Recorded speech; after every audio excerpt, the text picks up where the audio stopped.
Step one, wake up early, gonna rise with the sun. Step two, get some good, some food in you.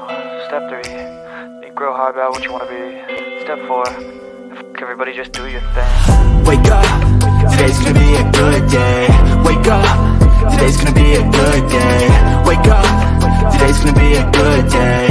Wake up, today's gonna be a good day. Wake up, today's gonna be a good day. Wake up, today's gonna be a good day. Wake up, today's gonna be a good day. Wake up, today's gonna be a good day. Yo. Set your affirmations, aspirations. I got shit to do, the aftermath of preparation. Good food, good mood, blood in circulation. One step at a time, yeah, that's how you make it. Set a goal you control and the steps you take them. I try to pick one thought, have some concentration. And if I make a mistake, it's called education. I try to do this every day, call it replication. Wake up, today's gonna be a good day. Wake up, today's gonna be a good day. Wake up, today's gonna be a good day. Wake up, today's gonna be a good day. Wake up, today's gonna be a good day. Wake up, today's gonna be a good day. Wake up, today's gonna be a good day. Wake up, today's gonna be a good day. So life ain't easy, yo, I think there's a reason though. Ups and downs, just like every different season, yo. Sometimes I'm high, other times I'm barely breathing, though. I always gotta fight and hide from the demons, yo. Negative thoughts are poison, they rot. Head full of flaws, so here come the clouds. They'll never stop unless I can swap all the bad for the good in my head when I'm lost. Yeah, so I'ma fake it till I make it. Positive thoughts are overtaken, I got patience. One day at a time is how you operate a cadence. A flow, you grow, you show yourself a foundation. Stay away from all the shit that causes temptation. I know that I like to do it cause it's sensation. I live my life in my head like a narration. Don't expect greatness, do my best, man, I'll take it. Wake up, today's gonna be a good day. Wake up, today's gonna be a good day. Wake up, today's gonna be a good day. Wake up, today's gonna be a good day. Wake up, today's gonna be a good day. Wake up, today's gonna be a good day. Wake up, today's gonna be a good day. Wake up, today's gonna be a good day. Wake up early, gonna rise with the sun. Step two, get some good, some food in you. Step three, think real hard about what you wanna be. Step four, everybody just do your thing. I don't know who need to hear this, but let me put this out here. Stop sparing folks. Hello, somebody. Stop sparing folks. Nobody cared when your feelings was hurt. Nobody cared when you was pacing the floor. Nobody cared when you was sliding down the wall. Nobody cared when you was standing over there with a face full of tears. You had to suck it up, buttercup. But then when it come to other folk feelings, here you are. Want to tiptoe around it. Want to avoid the elephant in the room. I don't want to upset anybody. I don't want to disturb the peace. Stop sparing folk. Ain't nobody spare you when it was your turn. Give it to them real. Give it to them raw. Give it to them uncut and uncensored. This is exactly what it is. This way you had me messed up at. Yeah. I ain't playing with nobody this season, baby. Welcome to the Bullhorn Betty Coffee Club.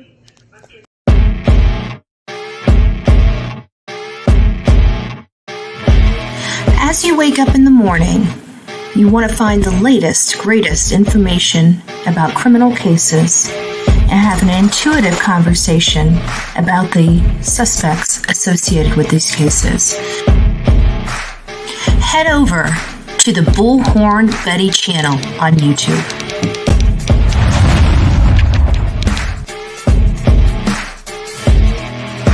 Get breaking news right here on the Bullhorn Betty channel. Welcome to the Bullhorn Betty Coffee Club. Enjoy your stay and enjoy your day.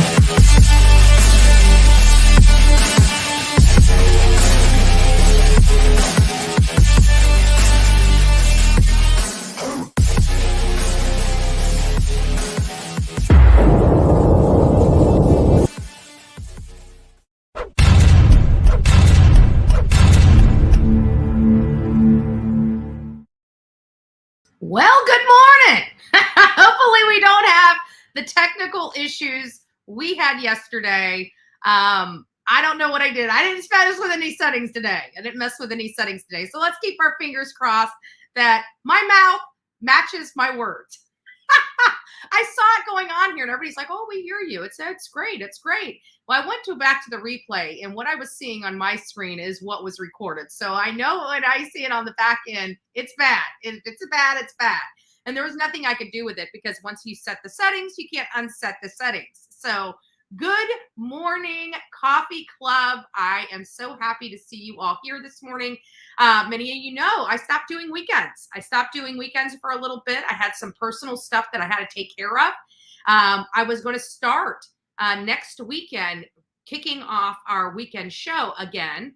And, but I was like, I don't have a whole lot going on. I've been working out in the yard, and that is why I was in the decor I was in yesterday, is I've been working tirelessly out in my yard.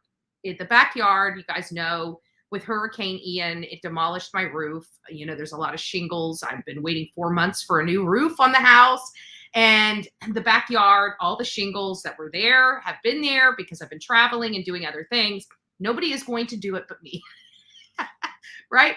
So I'm taking portions of the fence down. I've got to fix, the fence, the fell, portions of it, not the whole thing, portions of it. I've probably got about 9 posts I've got to replace. I'm taking out this whole, we had a divider between the yard because I got a large yard. And so the divider was between the dogs and our living area. So the dogs didn't mess in our living area. Well, I don't have the dogs anymore. So that whole partition is coming down. And now my yard is looking really, really big. and nothing's in it. So now I've got to decorate the backyard. So that's what I'm probably going to be doing today, is taking posts out and moving fence panels. And I got to tell you, it's tough being a female and trying to lift those 8-foot panels. I mean, it's tough. Okay. It's tough. And some of the stuff that was put together, the wood is heavy, and I got to drag it from the front yard to the backyard. I'm not complaining. I'm thankful that I have the work to do, and I'm thankful that I'm able to do it, right? So we give thanks where we can give thanks. So I'm not complaining. It's just a lot of hard work, and it's been rewarding. Like my yard, I'm watching my yard go from a really small yard to opening back up to this big, beautiful yard. And so, it's rewarding. So I'm really happy with the progress. I'm back in the office.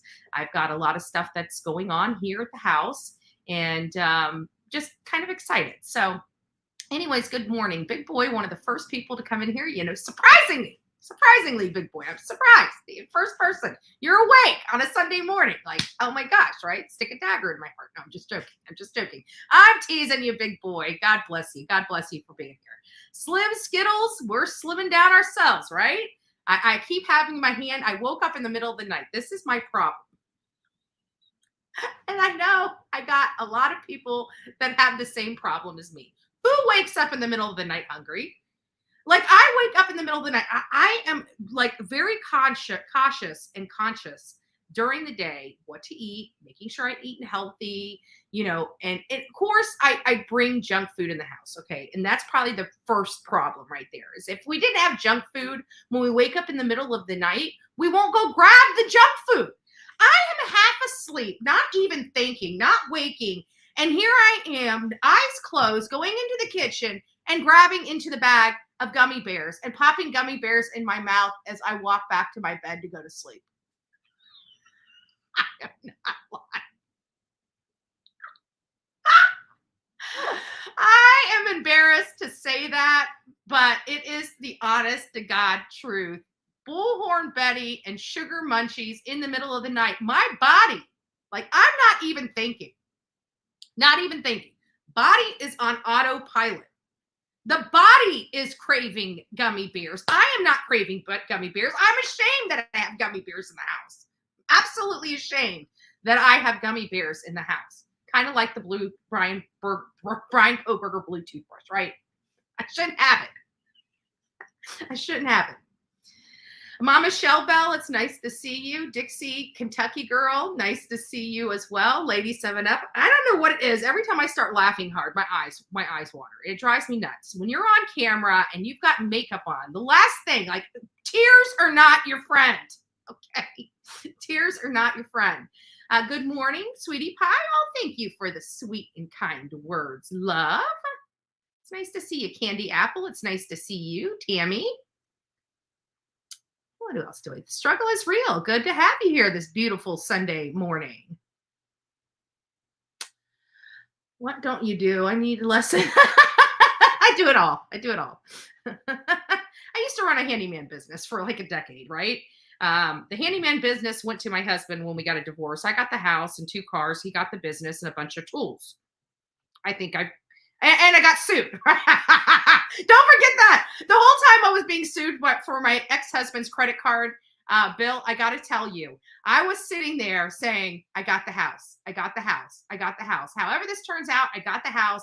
If I am forced, like I am like pulling, if I am forced to pay this $4,000 freaking credit card bill that's my ex-husband's freaking Home Depot bill, I am going to go crazy. But we'll cross that path when it gets here. We'll cross that path when it gets here. We'll cross that path when it gets here. I got the car. I got the house. I got the car. I got the house. I got the car. I got the house. I'm like, I'm mentally preparing myself for this thing. And so I did. And I'm like, I don't know how they're going to be able to do this, but I was married at the time. So I'm thinking, you know, I'm responsible by proxy, right? And I wouldn't sit down with them to mediate. I wouldn't sit down with them to talk about the case. I wouldn't sit down with them at all. It's not my bill. I'm not going to talk to you. I'm not going to negotiate with you, and I'm not going to pay the freaking bill. If the judge tells me I need to pay it, then I'll pay it. But until that day comes, I'm not talking. I'm right. Keep your mouth shut. I have a right to remain silent. It's not in a civil case, right? But anyways, as many of you know, people were out there talking about my personal business. That's none of their business. But you know, at the end of the day, I went to court. I let the judge, they didn't show up. They didn't have the proper paperwork to sue me because it's not my freaking bill. You gotta be able to prove a bill belongs to somebody before you can sue them, right? I think it was just a tactic to get me to mediate. But with the situation at hand, yeah, I ain't paying my ex-husband's bill. Who can blame me, right? Who can blame me? We got enough bills over here, right? We got enough bills. Anyways, guys, it's wonderful to have you here. I got to tell you, this second hearing, I don't understand. When the hearings were coming out, we did the first hearing yesterday. We went over a couple things. We're going to still continue because we're going to educate our audience. The judge is saying we need to educate our audience in the law. That's what we're going to do here. You know what? I love that, right? I love that. I get to teach you guys something that you guys can utilize for years to come. So I'm very pleased that we're going to be talking about the law. We're going to be learning about different things. The judge is asking the media to educate the public on the trial process, and we're happy to do so.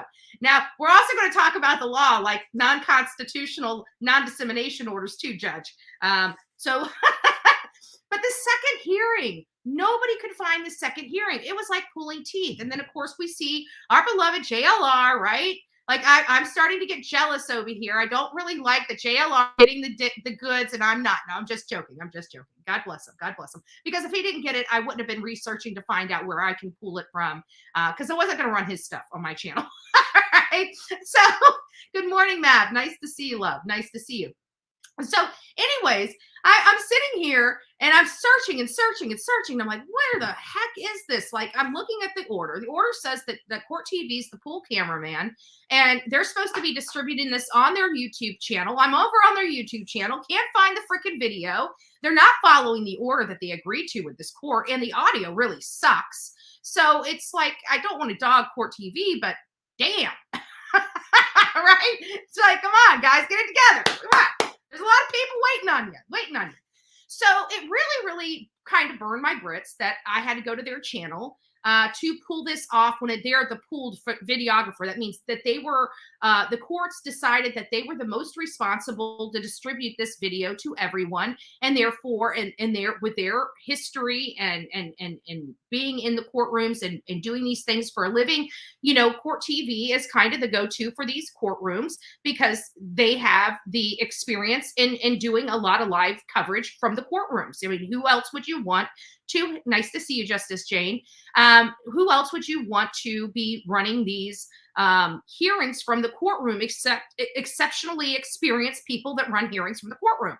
So we rely on court TV, especially small people like me. We rely on those pooled cameramen to give us the content and give us that content in a timely fashion. So you can imagine my disdain whenever I'm coming onto their channel. There's nothing here, but they're the only ones that seem to have it on their personal website and live channel feed on their website, not on YouTube where it's distributed properly and in accordance with the order from the court, but they put it on their website where you have to watch a 30-second video or a 30-second commercial before you can even watch this video.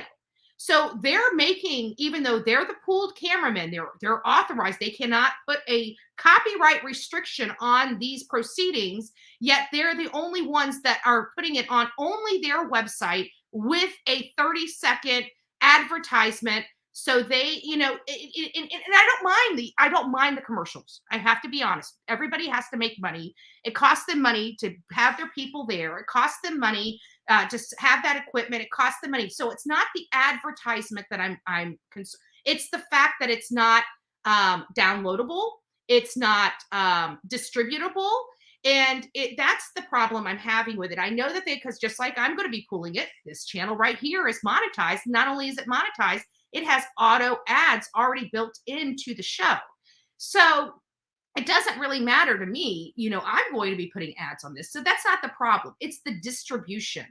It's the distribution of this that I have a problem with that was in violation. So I want to make sure that's clear. I love court TV, but I don't like violations of court order. I'm a law and order person. And when I mean law and order, I mean just that, law and order. You follow court orders, you follow the law, when an officer gives you directions, whether you agree with it or not, you follow it, right? It keeps everyone safe and everybody above board. I'm just not pleased with this, but I digress. We do have the footage, thank God. We are going to go over it because this is the first time outside of the tweets that we had to go over. And I didn't even cover the second half of this hearing because nobody was covering the freaking tweets. I had no way of having eyes inside that courtroom because let's face it, not a lot of media showed up for this hearing. And I don't know why. It was a very important and pivotal hearing, especially for the media. So I was a little taken back by that personally. I'm sure our audience was. I'm sure audiences across YouTube and across other social media platforms, as well as mainstream media, were probably a little disheartened by that. This is a major case that all of us have an interest in. And this is talking about constitutional matters, whether we're going to be allowed to continue to be part of it, to be the public in this trial. It's a public trial. Are they going to allow the public in? And I've never seen such an assault on public hearings and public trials as I have in Latah County. They don't like people telling them what to do. They don't like living under the laws of their state, and they're fighting tooth and nail because they're inexperienced with these type of cases. I believe that by the time this makes it to the Supreme Court, and I'm kind of leaning that way, that this is where this is ultimately going to go. And I'm just really disheartened by this judge that he's going to push it here. I heard media didn't think Bryan was attending. It was last minute, a smart play, if true, by Ann Taylor. Exactly. But see, this is where it comes down to, if you are in the media, you have to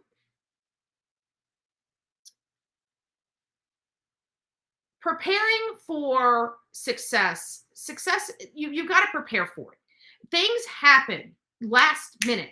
Like, for example, going to Chatham County when I left, checked the docket, everything was going for Leilani's hearing. We know in criminal cases, there are last minute cancellations. It happens. It's part of the business. Anybody that follows cases and actually attends them personally, like me, would know that this is common practice. I worked in the law field, right? There's been times where we had hearings and literally up to the 15 minutes before we're supposed to go to a hearing, the hearing was canceled because there was a stipulation or something came up, and the defense and the plaintiff and the defendant agreed to cancel that hearing and reschedule it. It happens. It happens. But this is why you should always have somebody there. You have to be prepared. Failure to prepare is preparing to fail. Failing to prepare is preparing to fail. And this is what we had from the media in this second portion. This was the most important to me. And for this to be the hardest to get out to the public it's frustrating. It's frustrating. But either way, we have it, and we're going to go ahead and play it for our audience because I know that there's only very small sources that have put this video out if you are not a subscriber to Court TV and you don't have access to Court TV. And this is not on their Court TV YouTube page. So let's go ahead and pull this up. We're going to go ahead and watch it so the audience here has a good understanding of what happened at the court hearing yesterday.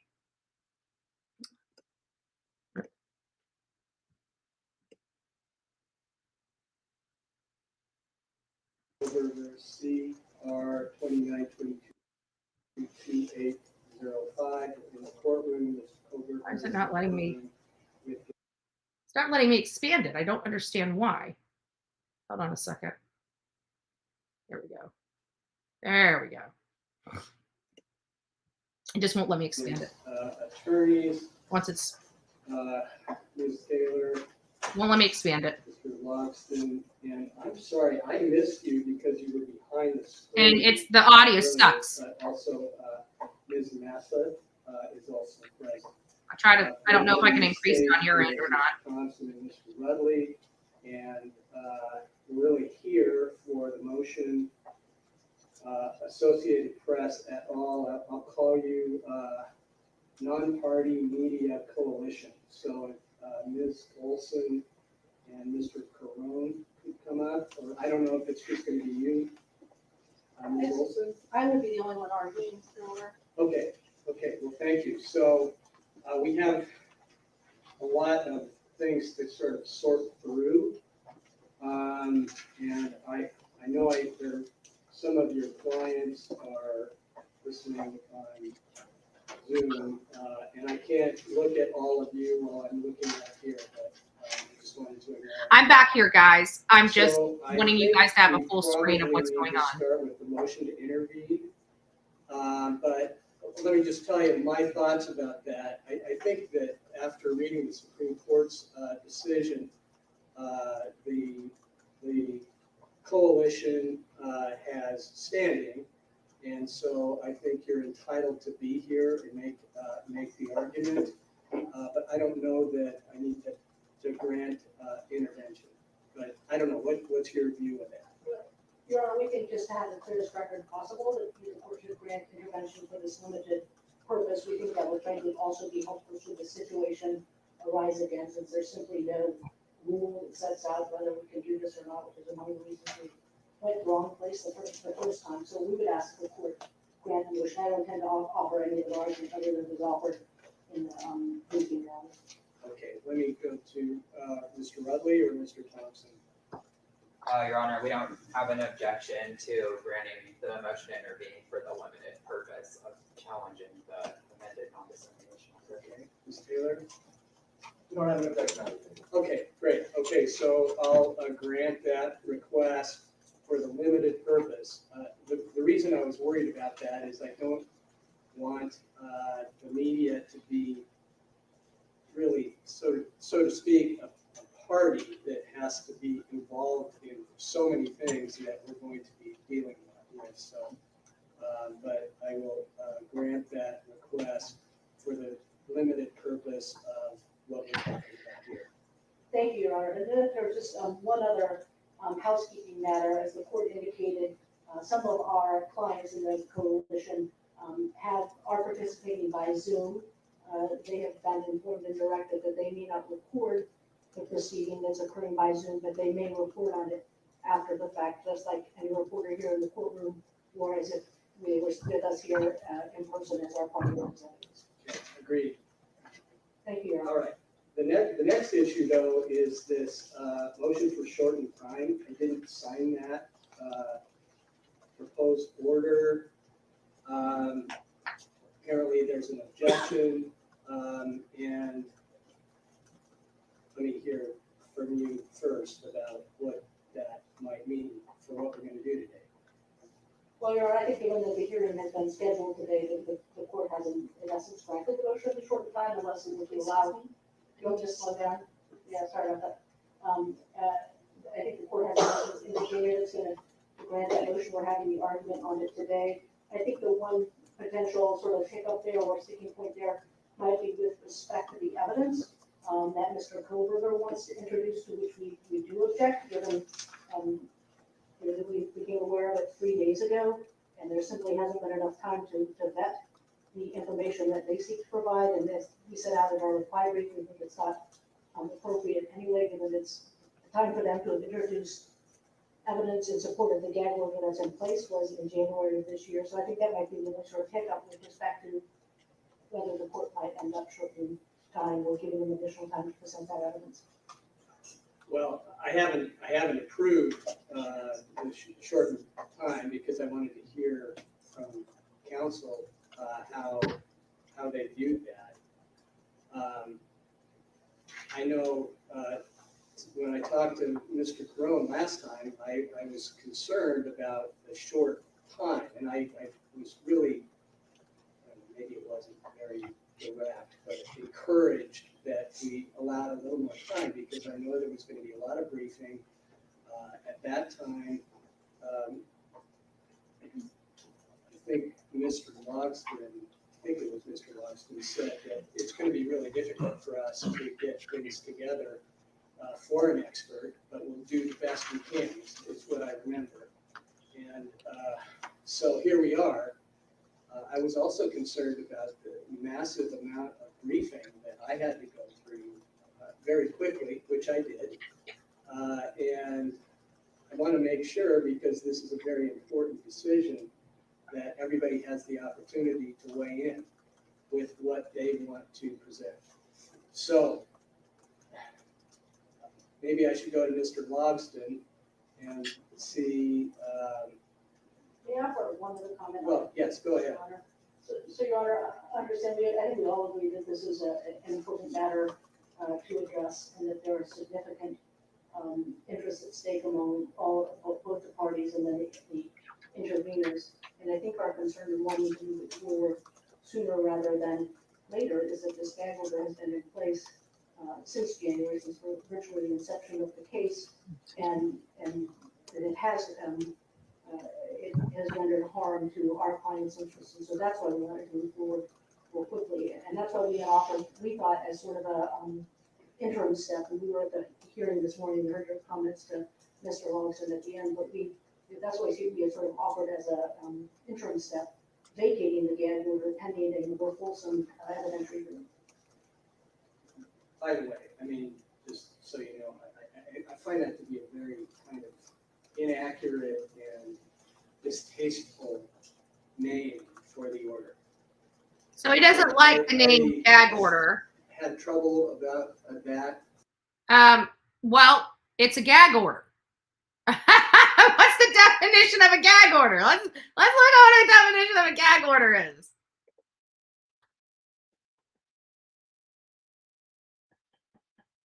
A judge order that a case cannot be discussed in public.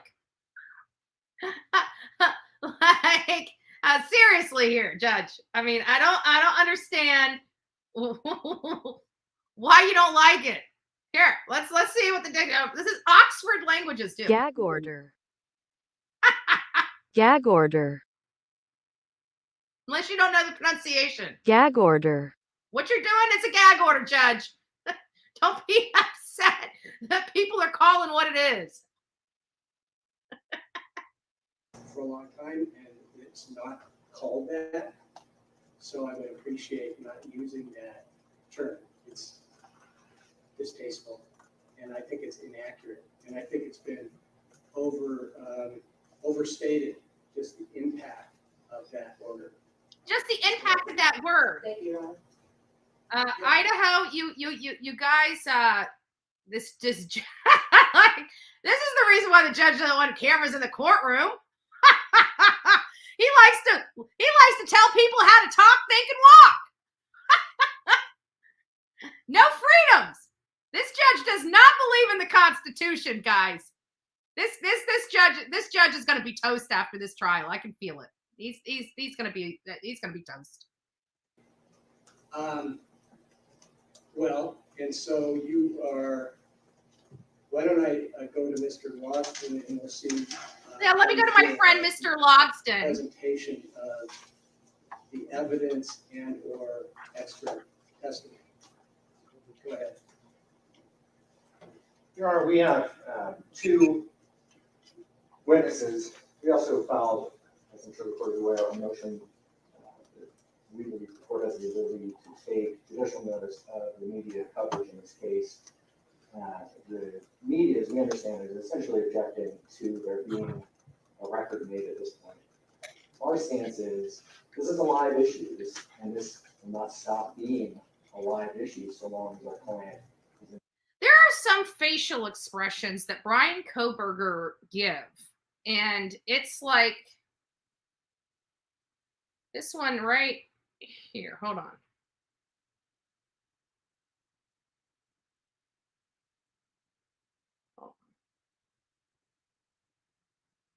Right when they get up to his face. It's just the looks. And I know that this is what the judge is talking about. But sometimes you look at him and you know what? The judge can't tell me how to think, walk, or talk. He has no jurisdiction over this body or over this mouth. I'm, and again, I'm not really worried about the whole trial camera in the courtroom stuff. We're going to be there. We're going to be there in person. This channel will be at his trial. We're not going to worry about it. But I'm a person that believes in a right way to do things and a wrong way to do things. And I don't believe in skirting the law when handling trials. And they're working overtime to keep the public out. And that is concerning for me because they're trying to make sure the public doesn't know of any errors and mistakes that they make, any rulings that are not good.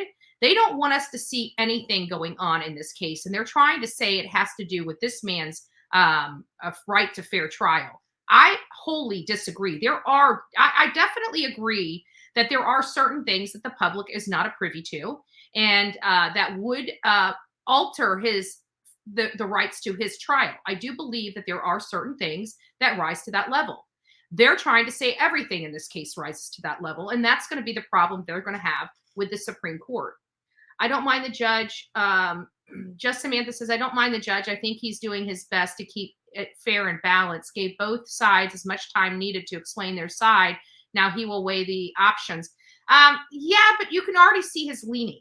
That's I think the aspect that is missing from that statement. I agree with your statement, but we're seeing his leaning and how he is favoring one outcome over another outcome, despite the arguments and how much time he gave them. He spent more. He gives the state and the defense a free pass. He doesn't argue with them. He just wants them to say what he wants them to say, and that's what they are doing. And when it comes to the other people that are coming up to rebut this, the judge is making it personal, and he's being cocky while doing it. And I'm sorry, for me, it's not well taken. If he wanted to be and weigh both and try to be fair, then why is he's showing his bias toward this the rights of the public? He does not believe that the public has rights. He doesn't believe the media has rights, and he wants everybody just to sit back and chill and let him handle this trial. That's the problem I have with him. That's the problem I have with him. So yeah, I agree. And I'm trying to give this guy a benefit of the doubt, but you know what? When my gut tells me something, it's hard for me to ignore my gut because I trust my gut. I trust it. It guides me. It's been what has help this channel, come up with different factors of this. So I trust my gut. And my gut is telling me this judge is going to fight this tooth and nail. And my gut is telling me that he is so pompous that he is going to force this into the Supreme Court for the Supreme Court to decide, because he does not want just to on its face. Now, granted, this is just an opinion. He hasn't made his ruling, and my opinion may change. But the way it states from his behavior on that stand, presiding over this case is not really. It's causing me concern, and I can't express it any professional way than it causes me great concern. It causes me great concern as he presides over the rest of this matter. I like, to me, the Supreme Court opinion was as clear as a bell. For him, it isn't. And that's, and this is kind of a lot of the stuff I say with law enforcement. They are trained so much that they stay within a box. They can't seem to expand their brain outside the box. And that's what I truly believe, that people that, don't have the training can come up with some pretty smart and clever ways to get information, because they're thinking outside the box. They don't have this closed mind training that puts these people in these boxes. And I feel like this is where the judge is coming up. He's been practicing law in his community without any challenge. I mean, he's had very limited challenges over the years. He's being heavily challenged, and he's a guy, and he's going to show you he can pee further, right? That's the way I feel with this judge, and that does, as a professional, that does not make me feel comfortable. It makes me concerned. It makes me very concerned. Move the trial, get rid of the judge. I don't know if the moving venue gets rid of the judge, to be honest with you. I think the judge goes with the venue. They're just moving it out of the county. I don't know. I know they had a special judge come in for Alec Murdaugh. That I would love to see. But there's no way that lying Bill Thompson would allow that to happen, right? He'd rather restrict so he can have his 15 minutes of fame than doing what's right for the case. At the end of the day, it's so easy just to push the public out and handle the case the way they want to handle it, right? No problem. They all agree to do it that way. The judge agrees to do it that way. The prosecution agrees to do it that way. The defense agrees to do it that way. What's the problem? Everybody agrees. All the parties agree in the matter. The problem is that's not how you can do this type of case. That's not what the law prescribes of handling this type of case. So while you normally can do that in normal cases, you can't do that in this one, Judge. You're being legally challenged. Maybe these other cases, like even in Chatham County, nobody's really challenging those unlawful and unconstitutional arrests. If they were challenged, it would put a stop to the unconstitutional arrest. So I hope the people in the community do that. I put out a video yesterday about it. We didn't, at the time, feel the need to make a big record about what was going on. I think the court mentioned that to some extent what's going on is not obvious. And while we would concur with that, given the media's point and given some of the case law out there, we thought it would be wisest to make a record at the very least of the amount of coverage, of the consistency of the coverage, and to some extent of the substance of that coverage. And that's what we associate with you talking about from company TrueScope. And then we also brought in a psychologist, professor of psychology from Eastern Washington University, to basically just kind of talk about why we care. And there are reasons we care that we talk about in the brief that aren't related even to the biases and things like that, but we just have overall concerns about, as a country, how do we resolve these cases? Is it in the press or is it in a courtroom? And those are issues that we don't necessarily need these witnesses to get to.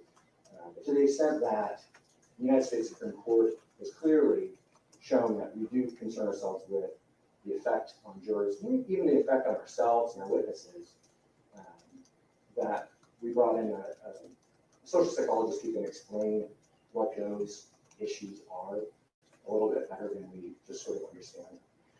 But in terms of, our position is important in these things. We think that they're best to make the record in the case. And I think the court is correct. We thought it would be better having time so that everybody could take their best shot.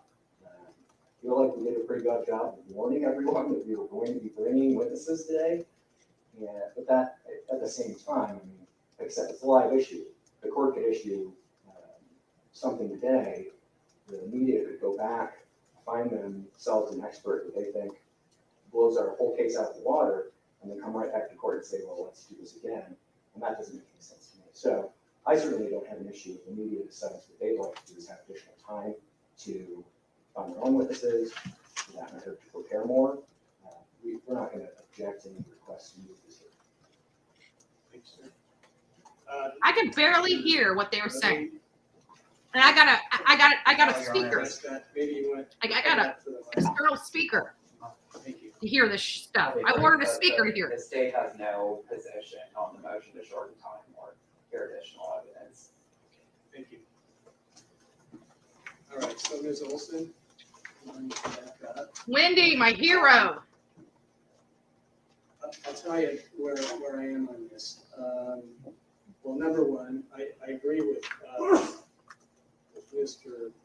Logston that this is a moving process, and analyzing this going back to whenever it was imposed is not particularly relevant at this point. A lot of other things have happened. If there was no order in place right now, I could impose it today based upon the evidence that was presented. Well, let's have a discussion about that. Let's have a discussion about that. Because, a lot of people don't realize, we go over this, and we're going to go over this again. So we're going to go to the, this is what they took in. The motion to take judicial notice, this document right here. So oh shoot, I just got it out of order. Damn it, I hate when I do that. I think it's right here. Oh well, it doesn't matter. I'll get what I need to get when I need to get it. So we're going over this, and this is the motion to take judicial notice of press coverage. This is what Bryan Kohberger's defense put into this case for the judge to look at in this matter. The problem is the courts have created this entire vacuum. And people that come here hear me say this religiously over and over again. They created this problem. And they're complaining about it. Because let me tell you, the information that they provided, they gave a list. They gave 1, 2, 3, 4, 5, 6, 7 examples. 7 examples of media coverage of the Bryan Kohberger case. Just the coverage. But only 2 of the articles that they listed were prior to the non-dissemination order. The other 5 were after the non-dissemination order. And you see the differences in the way the press covered the case.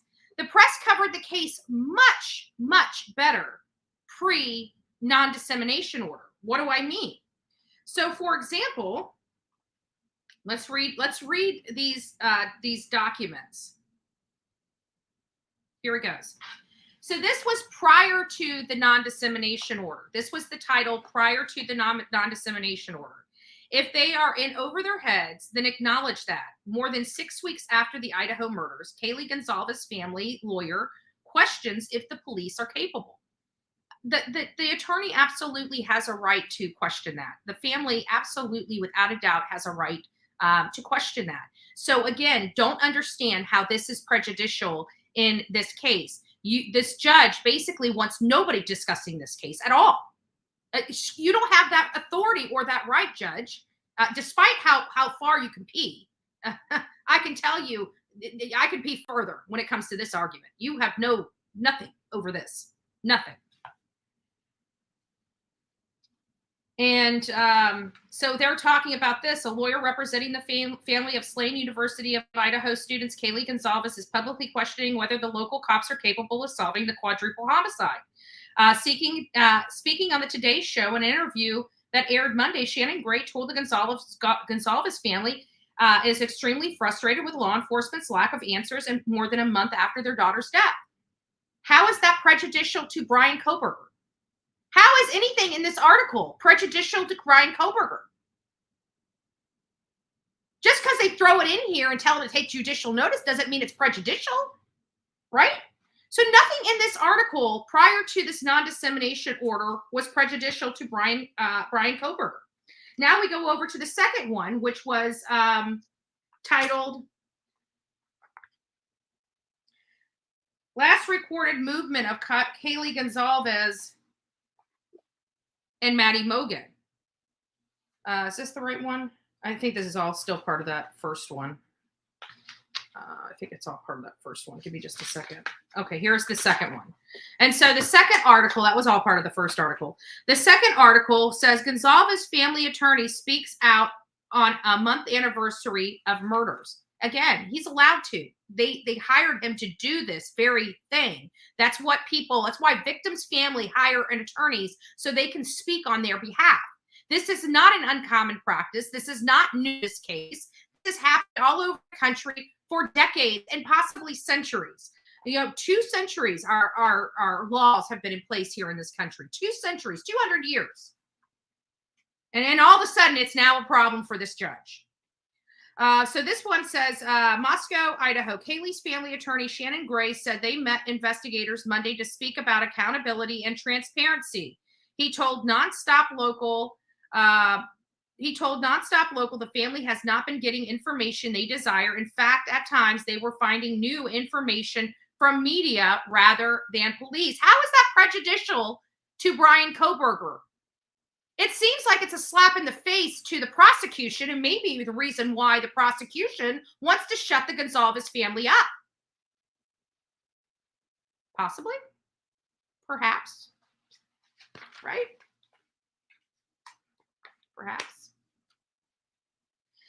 So now we're going to go. Those were the good articles prior to this non-dissemination order. Now let's look at the articles, how they went after the non-dissemination order, shall we?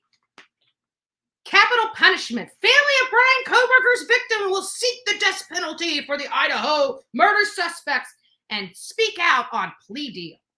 Again, I don't know how that has anything to do with Bryan Kohberger's, how that can affect his fair trial. It won't be uncommon the minute that the jury comes into that courtroom, whether or not it's a death penalty case. So I don't know if them talking about it potentially being a death penalty case is really going to prejudice Bryan Kohberger. Somebody make it make sense to me. How is talking? Because let's face it, the judge is asking the state whether they're going to be asking for the death penalty in this case. So how is this affecting Bryan Kohberger's right to a fair trial? So even these examples that they put in here for this judge to take judicial notice, none of it shows how it's prejudicial. They're upset about catchphrases and taglines for clicks. They don't have that authority to dictate to the media what their titles of their news stories should be. This is where this judge is overstepping his authority and overstepping his authority horribly. Does he have a right to limit what goes on in the case and what is disseminated to the public? Absolutely. He absolutely has that authority. He absolutely has that authority. I'm not disputing that one bit. What he's doing is overstepping that authority and adding a bunch of stuff that he has no authority to do. That's the issue that I'm having. It appears to be the same issue that other media organizations are having, i.e. why they're intervening and challenging this judge and this judge's order. Something that, that's something that, let's go up to the sun. It's part of the process. The tort claims notice I filed is a standard procedure. Again, he's talking about suing in this article that they're asking the judge to take judicial notice. They're putting in articles showing that the Gonzalez family is planning on suing Latah County. That seems pretty prejudicial in this judge's ruling to be adding prejudicial stuff in here to help him decide to shut the Gonzalez family up. Like, why are you adding articles in here that are talking about the state attorney and the police? It seems the only reason why this article that I'm reading here has no way, in any shape, way, or form, prejudicial to Bryan Kohberger. So the very first one, yeah, they don't like the title of it, and that's basically what they said, because even in here on this page, oh, you can't see it unless I back it up. Even on this page here, they only list the title. They don't like the title names. The bottom line is these articles factual and actual? And I'm reading this, and at least the first one seems to be spot on factually. Now, whether the courts don't like the facts, that's, another thing. Shannon Gray has every right to sue the city and the police department for their conduct toward them. And I hope that they have an intentional infliction of emotional distress attached to it. Quite frankly. Filing tort claim notice really is just a safeguard, Gray told. It's a safeguard to protect the interests of the family. What in this article is prejudicial to Bryan Kohberger? Somebody please tell me. Because it seems like all they did was go through here, and the people that had the most alarming titles, they grabbed them. They didn't even bother reading the articles. Nothing in this article is prejudicial to Bryan Kohberger. So that's Article 1.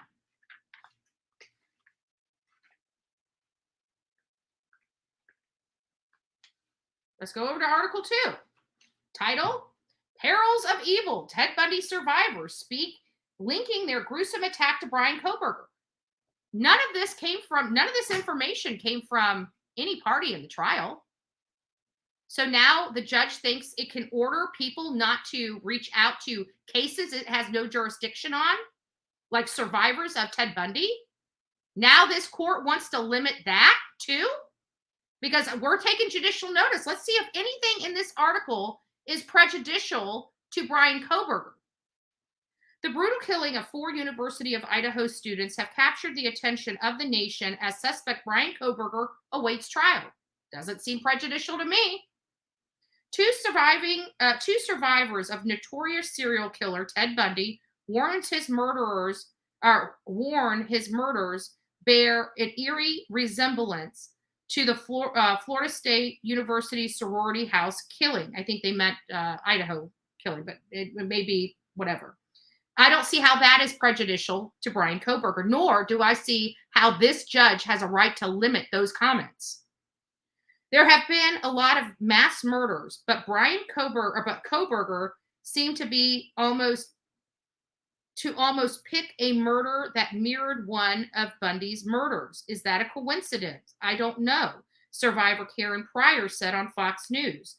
Perils of Evil, the Bundy and Idaho killings. I don't see how that's prejudicial, or whether or not this judge has the right to limit these victims from speaking or giving an opinion. He has no jurisdiction on these people. And this is not coming from information from the parties to this case, nor from the Gonzalez family. Again, this particular article, this non-dissemination order would not have prevented, on its face, its unconstitutional non-dissemination order, and any subsequent constitutional non-dissemination order would not have stopped this article from coming out. This has nothing to do with the parties. This has nothing to do with the Gonzalez or attorneys for the state, prosecution, the media coalition, or the Gonzalez family. Nothing.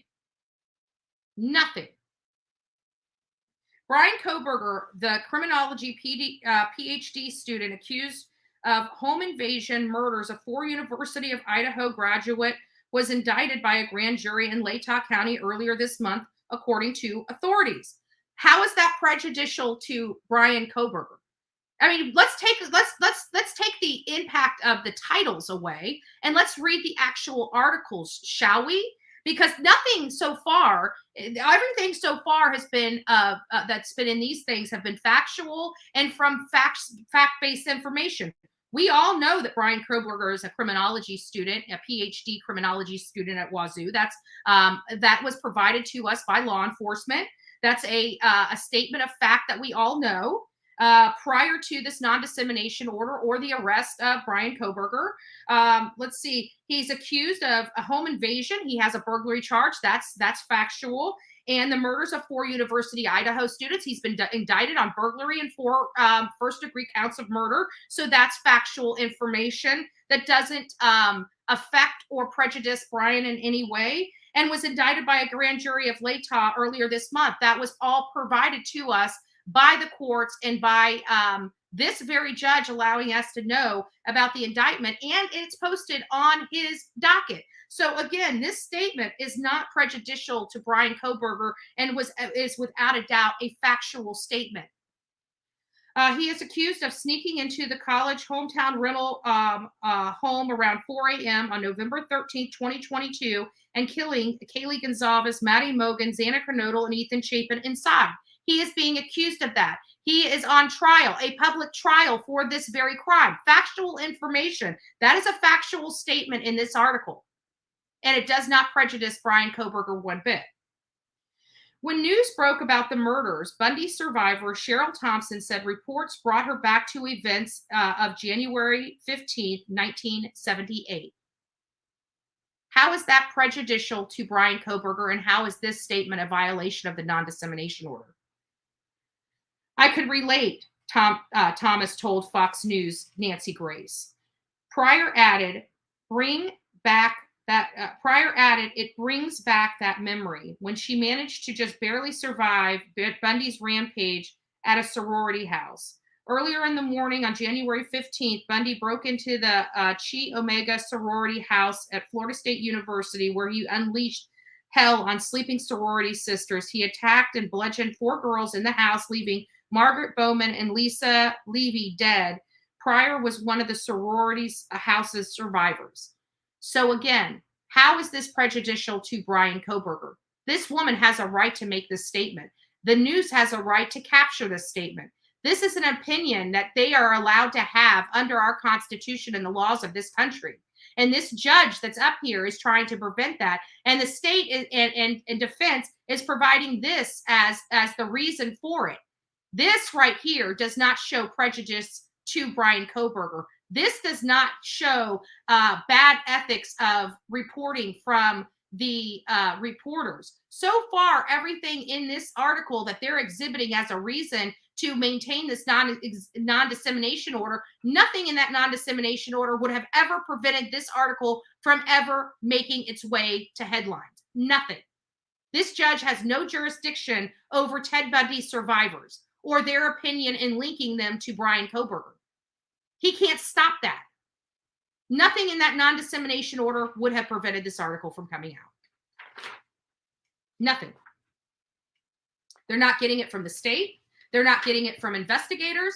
They're not getting it from the witnesses. They're not getting it from the defense. They're getting it from survivors of another killing that happened in 1978, far, far separated from the authority that this judge has over them.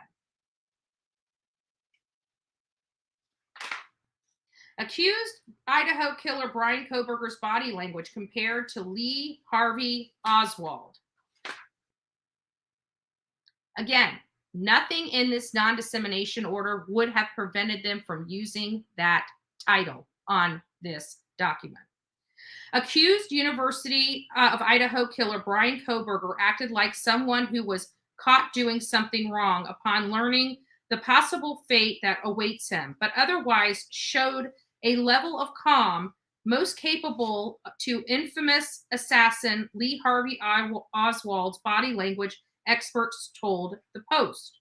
Again, nothing in here. Now, here is where it's possible for the judge's ruling. So now we've already read 3 articles, 2 before, one after the non-dissemination order. We're on the second after the non-dissemination order. And here's the first time I see where them not having the cameras in the courtroom may have prevented this analysis. Okay. So they're saying accused Bryan Kohberger, this happened, I think, after his arraignment.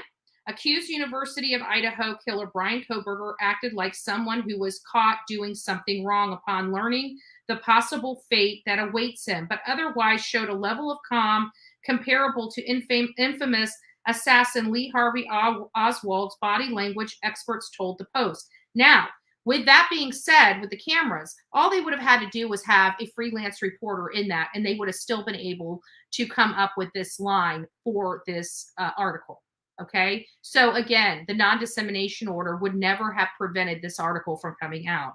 Now, the possibility of removing cameras may have prevented this article from coming out. However, they would have placed somebody inside that courtroom and this article would have still came out. That's my point. Victims grieving loved ones and the media alike come face to face with the alleged quadruple murderer Monday when Bryan Kohberger returned to court for the first time in months for his long-awaited arraignment. Again, nothing in that sentence is prejudicial to Bryan Kohberger. And nothing in that sentence would have been prevented from coming out or being released in this report through this non-dissemination order. Body language experts told the Post how dissecting his most minute behavior from his tongue to his controlled reaction to his tone of his voice can paint a picture of his mindset. Again, all they would have had to do was send somebody into that courtroom. Now, would it have been more difficult for this article with no cameras in the courtroom? Yes, maybe. But again, it wouldn't have prevented this article from coming out, and it could not prevent this article from coming out because, again, this is only for the parties to the matter. Even though the judge is trying to put a big, huge umbrella and bring more people in and try to say he has jurisdiction over them, he does not. And I think that there are some situations where he would, but this one he doesn't. It has not been properly established. So now we're on to the third article that was listed in here. So this is article number 5 in total that we've read. We have 2 more after this. Here's why Idaho student murder suspect Bryan Kohberger may have chosen to stand silent in court. Now, I have a problem with this particular article, and here's why. Because had this non-dissemination order not been in place, the defense would have came out and said, yes, we chose to stand silent because of yada, yada, yada. And it would have stopped any kind of misinformation right up front. So this article here actually only emboldens the need to remove this non-dissemination order and not show that it's needed. This particular article for me is the to me is the bedrock of why this non-dissemination order needs to go away. Because again, if this non-dissemination order was not in place, a reporter would have reached out to the defense team of Bryan Kohberger and said, hey, I'm so-and-so with so-and-so channel. I'm just curious, did you have any comments on why your client chose to stand silent in the proceedings of his arraignment? They would have either spoke or wrote back by email and said, yes, the reason why is this, this, this, and this. Now, if in this particular matter, if the media had reached out to Bryan Kohberger's team and said, hey, this is so-and-so from so-and-so channel, would you like to comment on why your client chose to stand silent in the earlier proceedings? Her response is right now is, I can't comment due to the gag order. Excuse me, Judge, the unconstitutional non-dissemination order. If we're going to call it what it really is, let's call it what it really is. Okay. If you don't like gag order, I'm not using non-dissemination order. I'll use unconstitutional non-dissemination order because that is exactly what it is. So if you want me to use exactly what the title of this document is, Judge, I'm happy to do so. So this unconstitutional non-dissemination order has caused at least this article to be misrepresented. So now we're finding out that what? Oh, the non-dissemination order is causing the problem. Ding, ding, ding, ding, ding, ding, ding, ding. Bryan Kohberger, the man accused of stabbing 4 university college students to death, sat wordlessly in court during his arraignment on Monday as judge read aloud the murder and burglary charges against him and asked whether the suspect was prepared to announce his plea.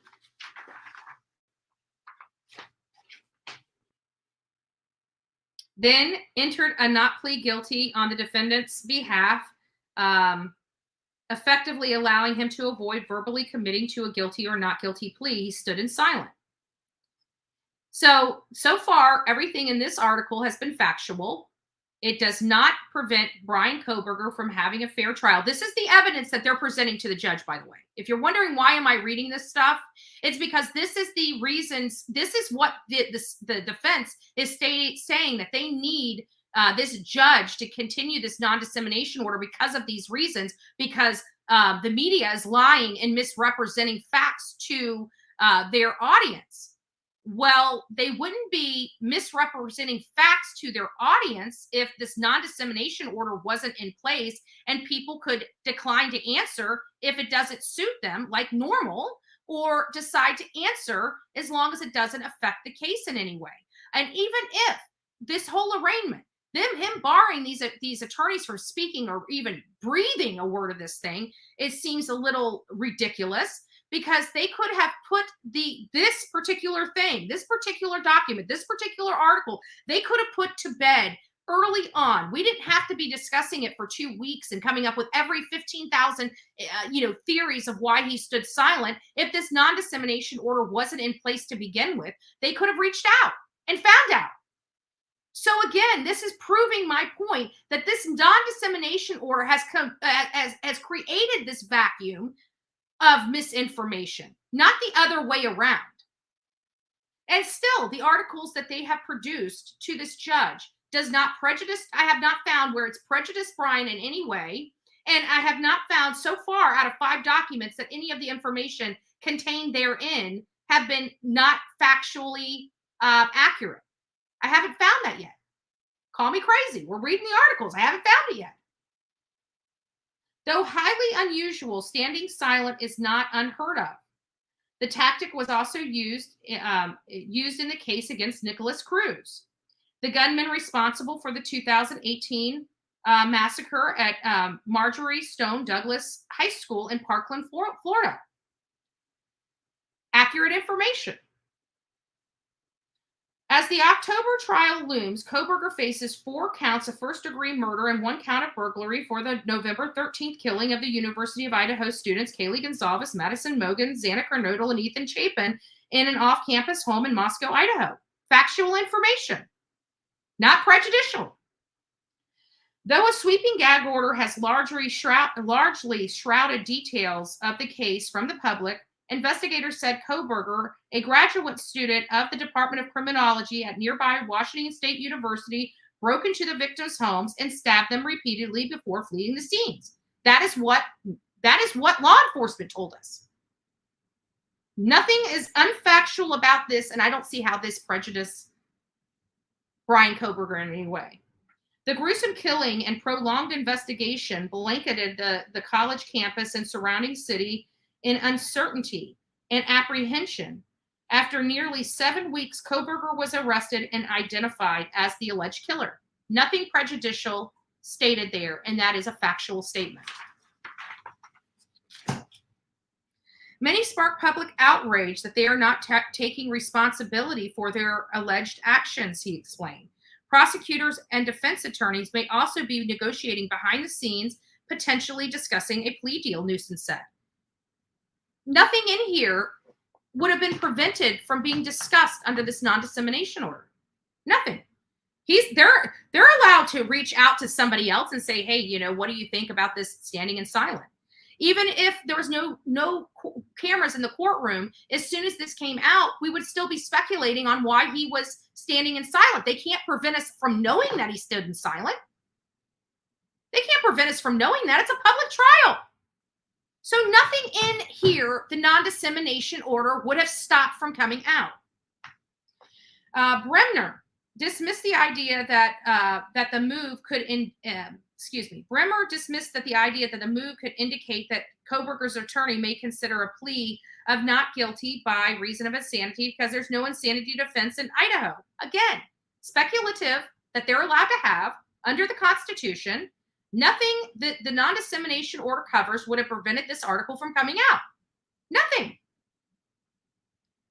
Ornewson added, it could simply be that the defendant is being difficult and not wanting to cooperate.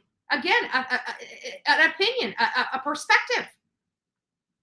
Nothing in the non-dissemination order would have prevented him from making these statements. This is not statements from either party. This is not statements made from a witness. This is not statements made from witnesses' attorneys. Nothing in that non-dissemination order would have prevented this article from coming out. Investigators detailed evidence against the suspect after Bryan Kohberger was arrested. Investigators laid out some evidence that led them to the home of the 28-year-old, their suspect, including surveillance footage, a witness account, and DNA evidence. Nothing in there would have been prejudicial to Bryan Kohberger, nor would this non-dissemination order prevented that statement from coming out. A key lead came from the surveillance footage, which was caught a white Elantra near the victim's home that night, according to a probable cause affidavit. The vehicle, which was later found by police at the Washington State University in nearby Pullman, Washington, was registered to Kohberger, authorities said. Nothing in this article would have been prevented from this non-dissemination order. This is information that was told to us before Bryan Kohberger was arrested and after Bryan Kohberger was arrested. And in the probable cause affidavit, which this court would not be able to seal, they might be able to redact some stuff, which they did, but they would not be able to seal his indictment or this probable cause affidavit. Well, they might have been able to for a limited time, the probable cause affidavit, but they did. So we have the information. So everything in this thing, in this document, and in this article is accurate so far. The roommate told investigators that she saw a masked figure clad in black in the house on the morning of the killings, according to the affidavit. She described the person 5'10" or taller, male, not very muscular, but athletically built with bushy eyebrows, it said. Again, factual information from the affidavit, which is what this judge was asking to be done.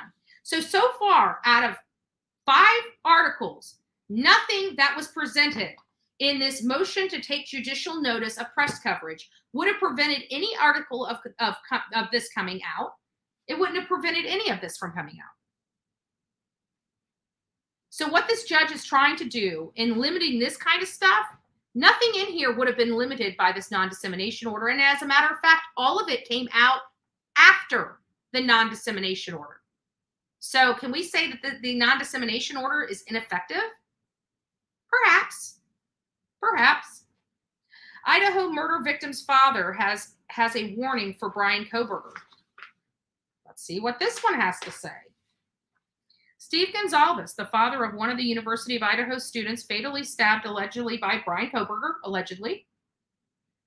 They're not saying he did it, which is what, the defense is trying to allege here. We heard him. Oh, they're already convicting him in public court. They're convicting him, and all they're just waiting to do is send him to the firing squad.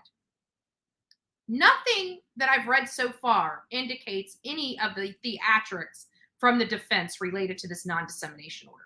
Nothing. Steve Gonzalez, the father of one of the 4 University of Idaho students fatally stabbed allegedly by Bryan Kohberger, issued a stark warning for the suspected killer who's scheduled for a preliminary hearing on June 26. Kohberger was arrested on charges of 4 counts of first-degree murder and 1 count of felony burglary and the fatal stabbing. Again, we hear this in every single article because they want to give a little history. This is factual information and something that would not prejudice Bryan Kohberger. The victims were stabbed to death in their bed on November 13th in their off-campus residence near the University of Idaho. Bryan Kohberger was arrested on December 30th at his parents' home in Albrightsville, Pennsylvania. He has not yet entered a plea, and his former attorney said his client was eager to be exonerated. Again, nothing in here so far has prejudiced Bryan whatsoever. New documents related to the murder case were released this week. Mike Barker of the New York Times obtained 166 pages related to Bryan Kohberger's apartment near the Washington State University. Again, so through public records, he was able to attain this through the right process, and he has obtained them. Again, something that the judge cannot prevent. You can't say that every single document in this case is prejudicial to Bryan Kohberger. That is ridiculous. And if this judge really believes he can do that and that's within his authority, it's making me concerned.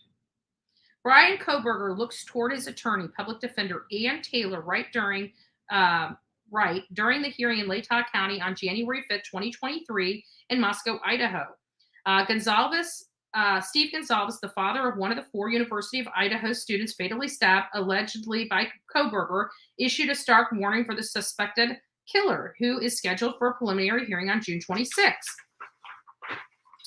The new documents contain the items seized from his apartment. So it goes on into factual information about what was seized in the apartment. Again, nothing that's prejudicial to Bryan Kohberger and nothing that hasn't already been released by the very court, this said court that you're looking at right there.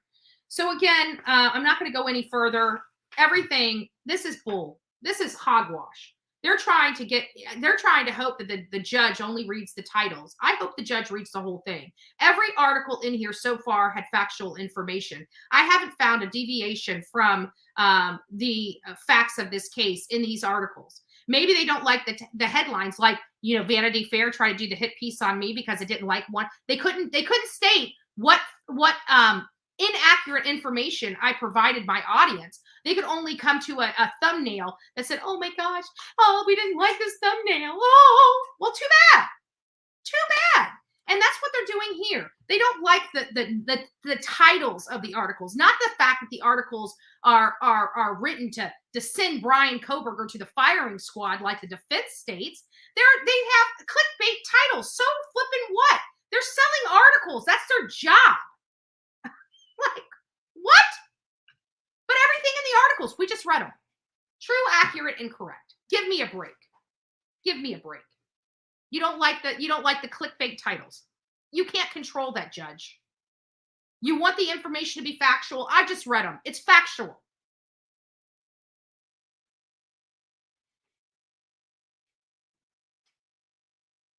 Not really any evidence presented yet, and that's why I asked for potential evidence to support the record. I think we can probably agree that this is a high-profile case. It's there with a lot of interest.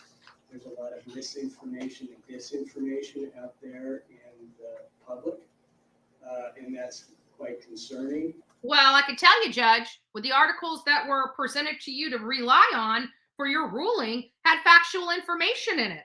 So how are you planning on presiding over this and making the statement of fact on your own bench that there's a lot of misinformation out? And with all the misinformation that's out there in the public, they come with the most factual articles they can possibly find that they just don't like the titles to. So explain that to me, Judge. Where are you getting this misinformation from? Because the defense and the state are telling you there's misinformation?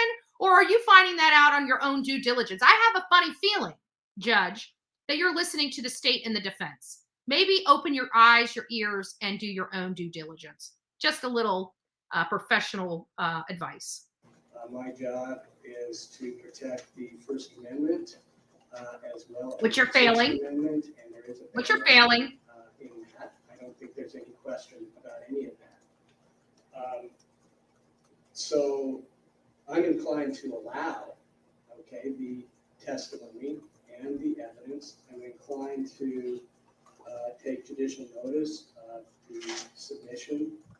That's the one that we just went over. That's this motion to take judicial notice of press coverage. That's just what we just went over.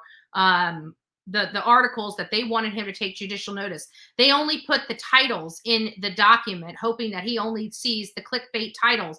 But if he actually breaks the binder of this actual motion or this, motion to take judicial notice, If he actually reads the article, he will not have a leg to stand on it because the articles were factual and they were fact-based. And you know what? They did have some opinions and some perspectives.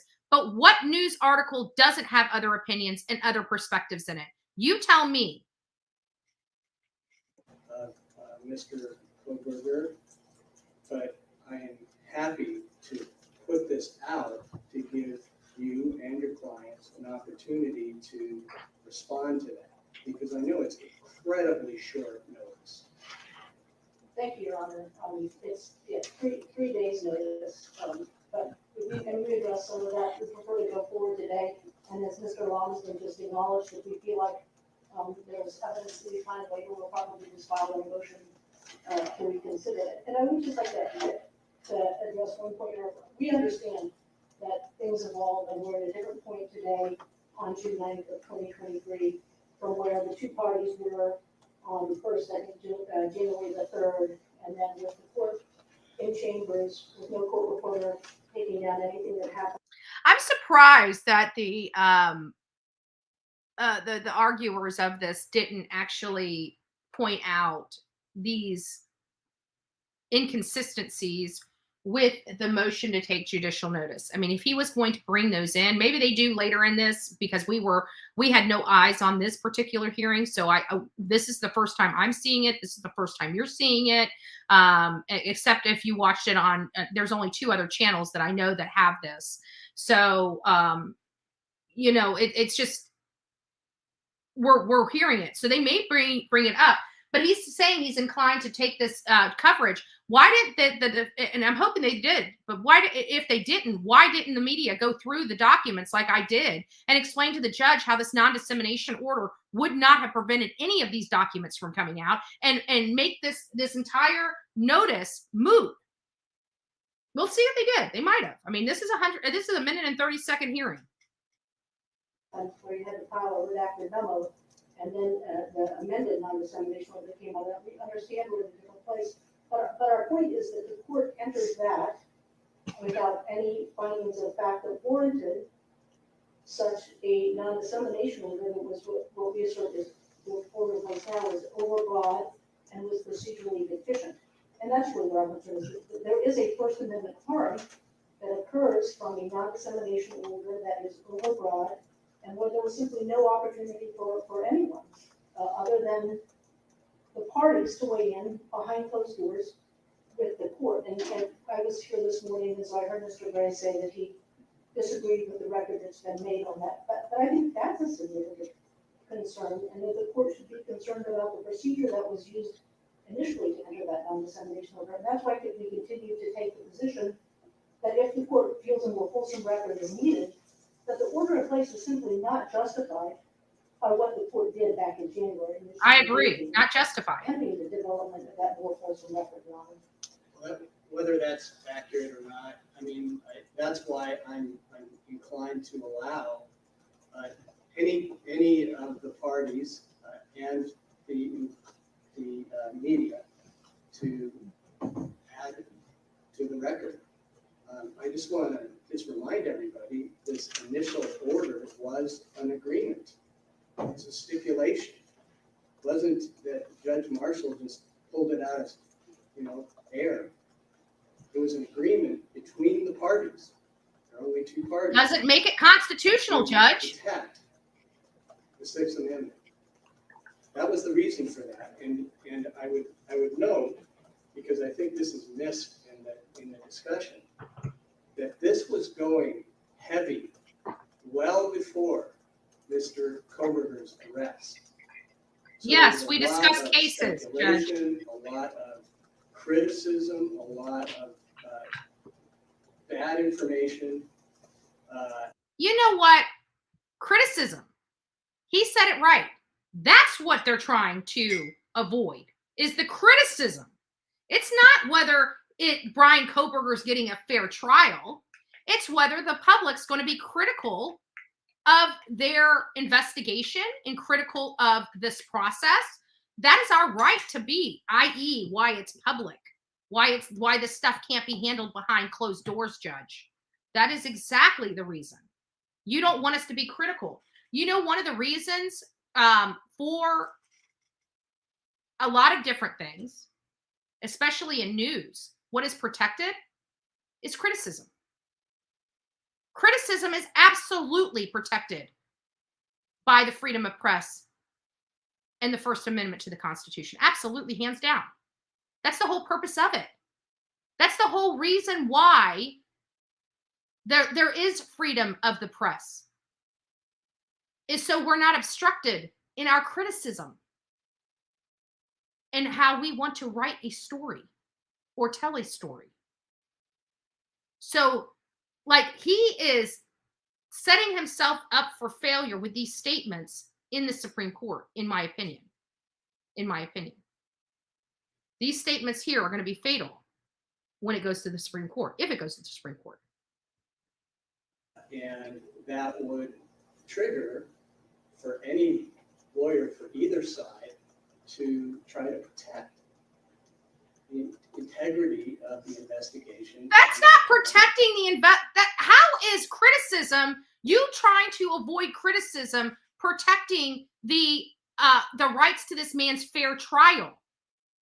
You honestly believe that the public has no rights whatsoever to be critical of an investigation, to be critical of a trial that that could potentially take a man's life? This is exactly why the First Amendment lives and breathes in our Constitution. This right here. The future court process. So just try to, I do think that this thing has kind of grown a bit out of proportion from where it started and where it is now. Because obviously, if you look at a newspaper or the TV or YouTube or TikTok, or I don't look at any of it, but the media has freely. So you haven't looked at any of it, but you're on your bench as a statement of fact that we have went overboard. There are some, I agree in part that there are some, but you know what? At the end of the day, this non-dissemination order is not going to prevent any of it, right? It's not going to prevent any of it. Talked about this case. Yes, we've talked about it. I think that's really kind of the issue. Like, do we have a responsibility to talk to the lawyers about releasing information that shouldn't be released to the public, and allow the media to follow the rule or the First Amendment freely, which they have. What I hope is that they do it responsibly and professionally and accurately. But that's now responsibly, yes. Accurately, yes. This is the Bullhorn Petty Show. So, professionally speaking, if you don't have a bullhorn up your butt by me, then I'm not doing my profession well. So, you should be thankful, Judge. You should be thankful. Okay, we're giving you a pass. We're giving you a pass. I'm just joking. Some satire, right?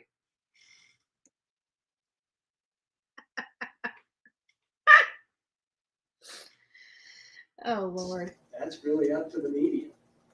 I can only control so much, and you can control only so much.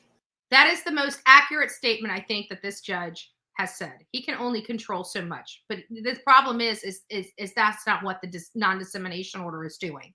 The non-dissemination order is trying to control everything, and it to me, an unconstitutional non-dissemination order is unenforceable. It's unenforceable. So if anybody got in trouble on this, they would challenge it. It would be deemed unenforceable, and they would be fine. Your clients, trust me, media, we're just respecting that are not going through the process. That is really the struggle, and that's why the order was entered originally. Just to give you some background. Understand, Your Honor, and I would ask my good friend Bill Thompson if I can have it. I want some more. Glass of water. Okay. So we can get over here just a little bit further. Get past the It's put glass. together and presented to a grand jury and obtained an indictment that they could present that case the strongest way possible without having to worry about external events, and then certainly external events they can't control. And we know that Mr. Kohberger and his counsel have a tremendous interest here in fighting for his freedom and likely fighting for his life. I heard the court earlier today, and I think all of us who have practiced in this area at all know this is likely a death penalty case, but that, those are not decisions that have been officially made yet, and that hasn't been put before the court, but that's why Ms. Massoff has been appointed to help represent Mr. Kohberger. She's an excellent attorney. I know her well. She will do a very good job for him. And I know that they have an interest in making sure that when it comes time to pick a jury, if this is a case that ends up going to trial, that they can pick jurors who will fairly and impartially hear the evidence and make a decision based on the things that they hear from the witness stand and not based on what they see on Twitter or the internet when we're watching the news. And that's a fundamental interest of this entire system, which frankly I spent most of my career working with. Well put. Thank you. But there are also, this court has tools in addition to non-dissemination orders to make sure that there is the best chance to get a fair and impartial jury when this case is heard, aside from a non-dissemination order, which I'll come back to the parts where I find to be overbroad and not having been procedurally accurate. There's probing voir dire. There are jury questionnaires. There's change of venue. There will be the passage of time, and I think that's where this is a potential, because this is a potential. She's explaining to him all the less restrictive means to accomplish this. That's what she's explaining here. Just Samantha, y'all are forgetting this judge does have a boss and could be getting a lot of pressure from above. Great perspective. Great perspective. Yes, I can agree with that there are people above him. There could be politicians above him. He is an appointed person in this position. Typically, this position is voted in on, but one was leaving in the middle of the term, so that the governor was able to appoint a different judge. He was appointed. So he does have people he answers to, and not only that, but he's a voted position as well. So he has his own taxpayers to deal with as well. But it doesn't matter about that. It matters about the law. And, there is a happy balance here. And I'm hoping that he finds his footing if he's going to be presiding over this case. Again, it's just a concern for me as I'm watching this and I'm listening to these arguments. And I agree with a lot of the arguments. And even this whole motion to take judicial notice, it's filled with a bunch of stuff that they don't like the titles. They don't like the titles of the documents. The documents themselves were factually sound. So again, I'm concerned that this is more of an attempt to shut a particular party up as opposed to it really being toward the Bryan Kohberger's rights to a fair trial. Death penalty case, that comes into play. If the state files a notice of death penalty and becomes a death penalty case, I would be stunned if this case went to trial on October the 2nd of 2023, because the defense will need to do a mitigation investigation. It already feels like that, Matt, to be honest with you. Experts from a host of areas who will be able to present evidence about Mr. Kohberger, his life, and why the aggravating factors that would perhaps the state would argue for, why those should apply, and why the jury should choose a different sentence if it gets to that point after a guilt phase. That takes a substantial period of time, years in many cases. And the passage of time, I understand, we've looked at all of the materials, not very detailed, the materials that Mr. Logsdon submitted from Ms. Saucier and the professor from Eastern Washington. And we understand that there was a lot of publicity. Now, I will tell you one of the things that was most surprising in the Duncan case, and I gotta say also, when you're doing a big case like that, you're just living that case, you think that's all anybody thinks about. But the most surprising thing to me when we picked the jury in the Duncan case, 3 years after the murders, was that there were people who hadn't even heard about it. And that's a case where, granted, the trial there happened in Boise. That's a case where, again, we didn't have social media to the same extent yet. But there were cars in Coeur Lane driving around with Kill Duncan bumper stickers, and there was a donut shop that had on its magnetic reader board, Kill Duncan. That's pretty prejudicial pre-trial publicity, and those things would get picked up in the media. So that passage of time, with the probing voir dire, the questionnaire. It's hard to understand what she's arguing here. All did a lot to ensure that there was a fair and impartial jury that was impaneled.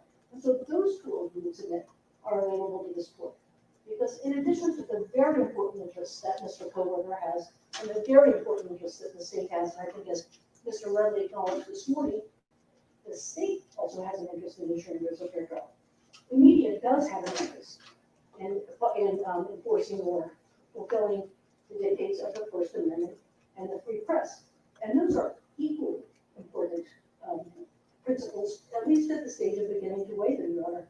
It's through the members of the media and the press that the public learns about these proceedings, that the public is able to understand how the criminal justice system.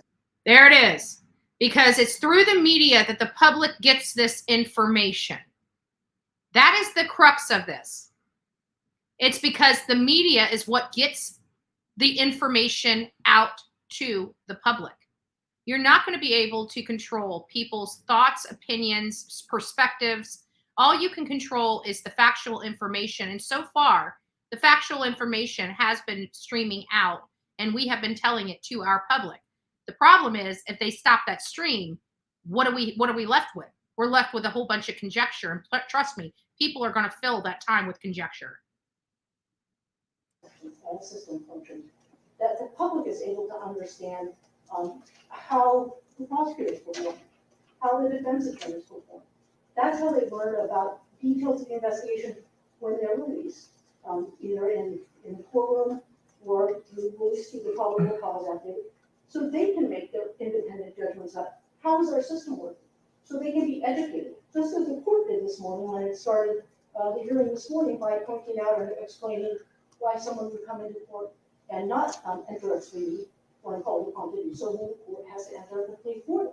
And those who have been in the criminal justice system have seen that before. So it's that kind of educating that can be done by the court, by the people who actually know about the proceedings. I see no reason why after that proceeding, Mr. Thompson might not have been able to, or Mr. Lawson and Ms. Taylor, been able to answer a question about, wow, well, that's unusual. Can you really do that? And someone say, well, actually, under the rules of criminal procedure in Idaho or under case law in Idaho, you actually can just not stand silent and not enter a plea, and then the court has to enter not guilty pleas for you. That would have been a very helpful thing to have done. See, and she's bringing up the whole thing about the standing and silent. I love that. She is explaining how if this non-dissemination order would have not been in place, how the information would have came out and there would have been no speculation. Somebody would have been able to address the defense, say, hey, why this is unusual. Why is your client standing in silent? And they would have explained under the rules, this is allowed and this is the reason and yada, yada, yada, right? It seems pretty simple. Again, she is showing the courts that they are creating this vacuum in which they are creating, right? They're complaining about the misinformation, but because of the non-dissemination order, they're creating the misinformation. And I'm hoping that the judge gets it really soon. And I think it is educational things like that that can be relayed through the media, that the current non-dissemination order restricts these attorneys you're speaking about, or really any attorney, because it's the way it's phrased, any attorney with interest, for a party with interest in the proceeding. That's pretty broad. That's extremely broad. It's not just any interest, and she's bringing up how broad it is. They're basically saying anybody with any interest can't speak. That is very broad. He does not, that's what I'm trying to get people to understand. He doesn't have that much authority. Okay? He has authority to limit information. His net is entirely too big. His net is entirely too big. And he does not have the proper authority to do that. He may think he does, but he doesn't. Mr. Thompson, it's not just Mr. Watson, Ms. Taylor, and Ms. Matzoff. What does that mean to be a party in interest in the proceeding? We talked about the motion to intervene. We wanted to make sure it was a limited purpose so that we suddenly don't become parties with an interest in the proceeding. And then I can walk outside and talk about what went on in court.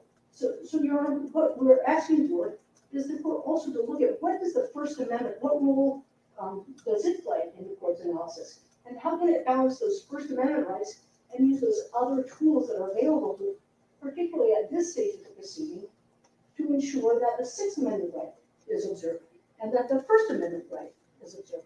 And we think, Your Honor, in doing that, you have to take a look at the non-dissemination order and apply strict scrutiny analysis. There was lots in the briefing about strict scrutiny analysis.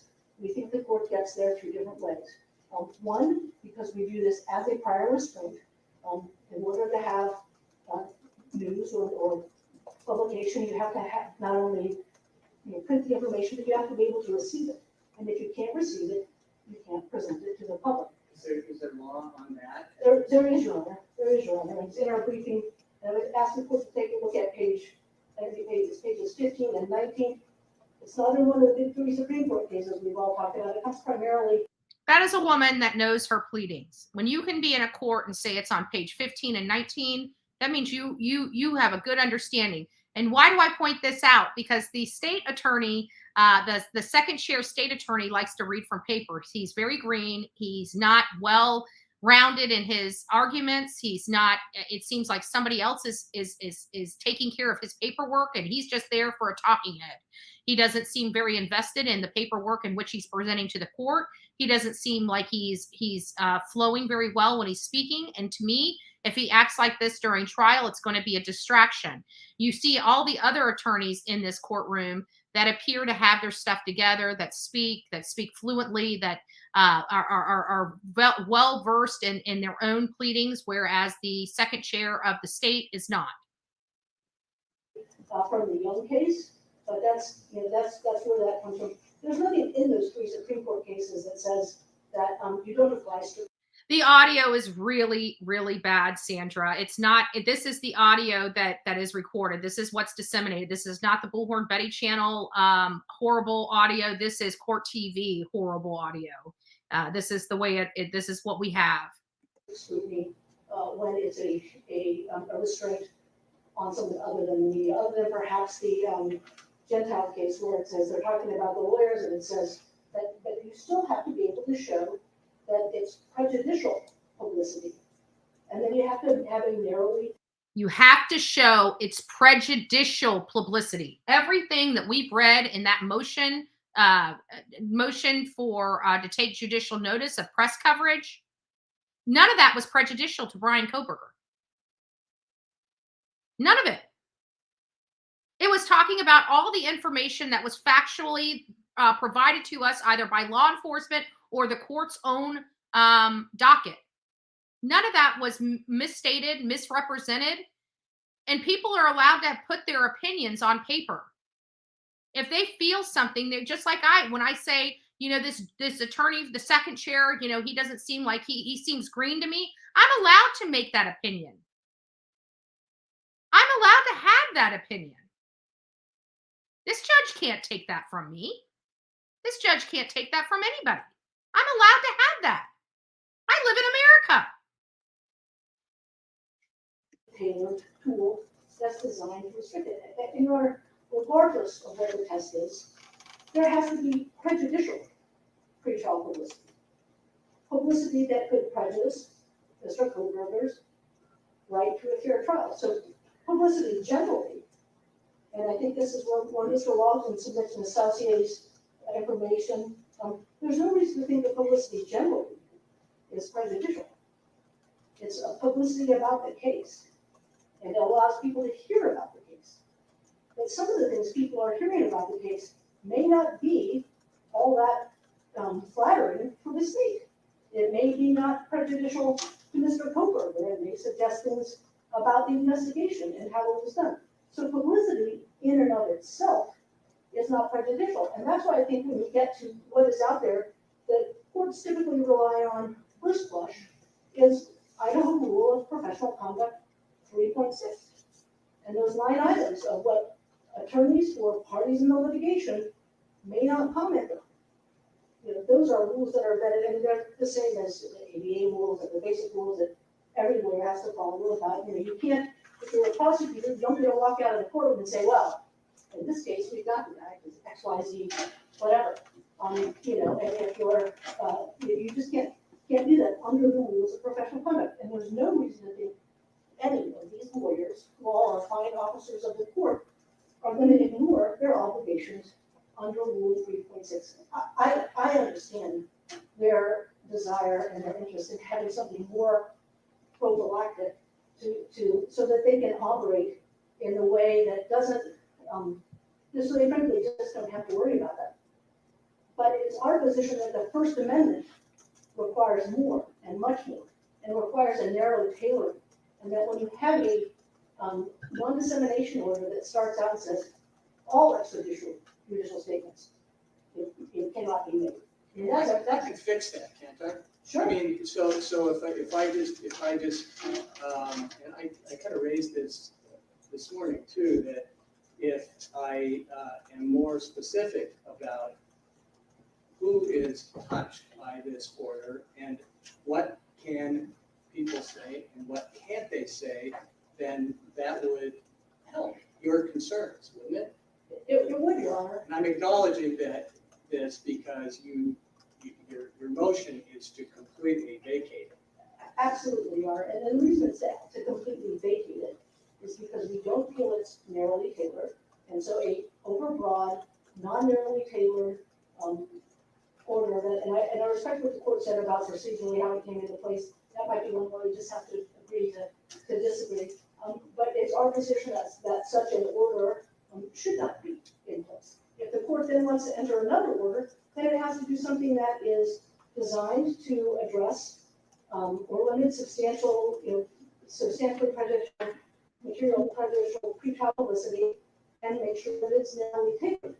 And that's why I think Rule 3.6 continues to sort of be the guiding star on that, because it lists the things that tend to be most prejudicial. And so certainly, if the court takes a different approach, we will look at that, and we would certainly hope that the current order we think is overbroad and procedurally deficient, and we recognize the court's ability to hear all that's going to hear, and if it chooses to craft something and still thinks one is appropriate, obviously we'll take a look at that and see whether we think it still suffers from the same deficiencies as the current amended non-dissemination order. I would also say, Your Honor, because I heard your questions to Mr. Bryan. Yeah, I'm glad you're here. So yeah, you might want to address. And so this would be our position with the concept generally, setting aside our position that it shouldn't be there at all. But I think that limited to Rule 3.6 is palatable, at least because that's the obligation that the lawyers on both sides already have. I think it would be very difficult to then have a list of things that you could say. You could say this, but you can't say this, because then it would be impossible to think of every possible statement that could be made. But if there's clear direction on the statements that cannot be made, and they are the things that are set out expressly in Rule 3.6, that gives very clear direction, is consistent with the Idaho rules of professional conduct, and with the sort of no guessing for the people who do want to provide adequate guidance and information. And then we would also ask the court not to do something about the language that says attorneys for all interested parties. I think, frankly, that's sort of just inherently vague as to what that means. And when there are very specific parties here before the court, I think that the court could really narrow that a tremendous amount. And I heard the dialogue this morning with Mr. Ray regarding witnesses, and I will say, Your Honor, that's obviously not. I think our preference would be witnesses not be included. But when one looks at, for example, the family member witnesses and the fact that they may be called, certainly if there is a sentencing phase of this, and they may be called by the prosecution to show victim impact, to provide that information. There's very detailed law on what you can have a family member say in a capital sentencing hearing. And it's usually the kind of thing that is, my child was a great kid, they brought, the light of everybody's life.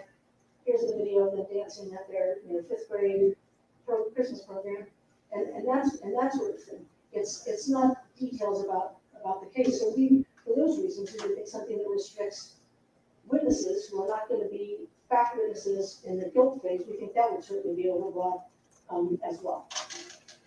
Okay, so let's go back to, because we kind of, I mean, that was great. Thank you. I appreciate everything that you said. That, I mean, I am going to grant the request to present the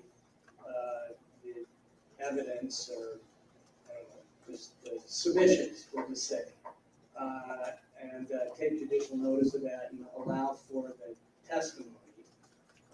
But you will have an opportunity to come back if you choose to do that. Well, you know, I'll probably do some cross-examination today. It probably won't be as tight as it would be if I had an opportunity. And just Absolutely, you have the opportunity to do that. And I think, Your Honor, just to be clear, we made some arguments in our reply brief about why these individuals are not the experts. They would never qualify as experts under the federal rules of criminal or civil procedure based on the things that they list in their CVs and their prior work. I mean, if they're only offering this associated to say there's lots of publicity about this case, I would end it. Bryn, I don't know. But I would point the court to now, and then I don't know if Mr. Lawson asked her about this on direct, but in her report, and she's got some little tables, and it's not, the version we have is not tabulated, but there are two tables, and one says authority figures share a voice, and then non-authority figures share a voice, and on authority figures share a voice, one of the people that's listed on there is David Nye. I just wanted to come back here. I realize church is going to be starting soon. I know some of our audience members like to go to church this morning. Unfortunately, in light of how long this hearing is, I wasn't expecting it to be an hour and a half, but we're only through 35 minutes of it. I don't think I'm going to do the whole entire interview, might do the whole entire interview. And then after that, we're going to be going over to Steffer's channel. I'm going to be over there at 11. So unfortunately, I love going to church, but I don't want to kill my live when we're right in the middle of it. So for those that do want to still go to church, church will be starting at 9:30. For those that want to do double duty, watch the Bullhorn Betty channel and church, please consider doing so. But we're going to continue moving through this hearing. I mean, I don't know why David Nye is someone that they're saying is an authority figure on all of this. David Nye is a federal district court judge in Idaho. As the court is, maybe they met Jeff Nye, who I think is assisting Mr. Thompson, but that's, I anticipate is an error in the report. And then if you look at the next page, non-authority figures share a voice, and then share a voice media coverage, the person with the greatest stories in the data set is Rebecca Boone, who's an AP reporter, and then the same thing with shared voice media coverage. And of course, the AP stories run all over the country and they get shared in different publications. So I suspect that might be one of the things Ms. Sauce will say about that. But the definition she uses in her key terms defined is authority figures are experts who are currently working on a case. That's too much caffeine this morning. Authority figures are experts who are currently working on the case. Well, David Nye is not currently working on the case. And then non-authority figures are, per definition, experts who currently work in or formerly worked in the field of law enforcement, police or FBI law, such as lawyers or other court-related personnel, but who are not working on this case. Rebecca Boone isn't any of those things, and she's the primary person they put forward in that area. So if the court wants to consider that, I mean, I think just right off the bat, there are a number of things that make it inherently unreliable. Let me just be candid. I mean, I'm not going to put a lot of weight on that because, as you said, starting out, there's no question about how much information has been poured out about this case. I'm allowing Mr. Kohberger to make a record, okay, because that's something that has been raised by you and your clients, that there's not a record to support this, to justify it. So I feel an obligation to.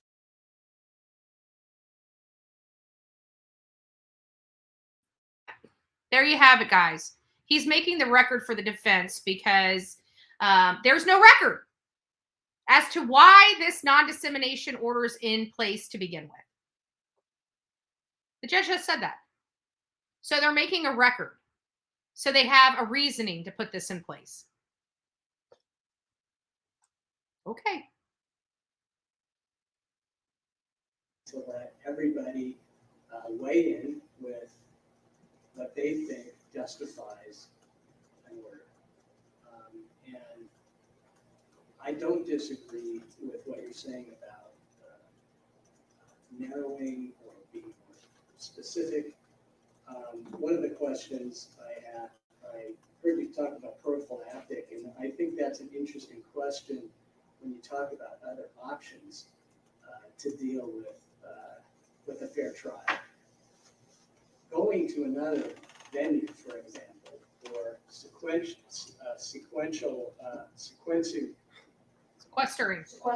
Yes, thank you. That is complicated.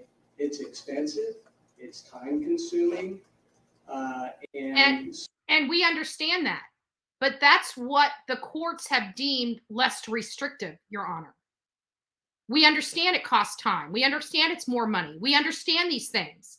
It's expensive to balance the fairness of the freedom of press versus the freedom and rights to a fair trial.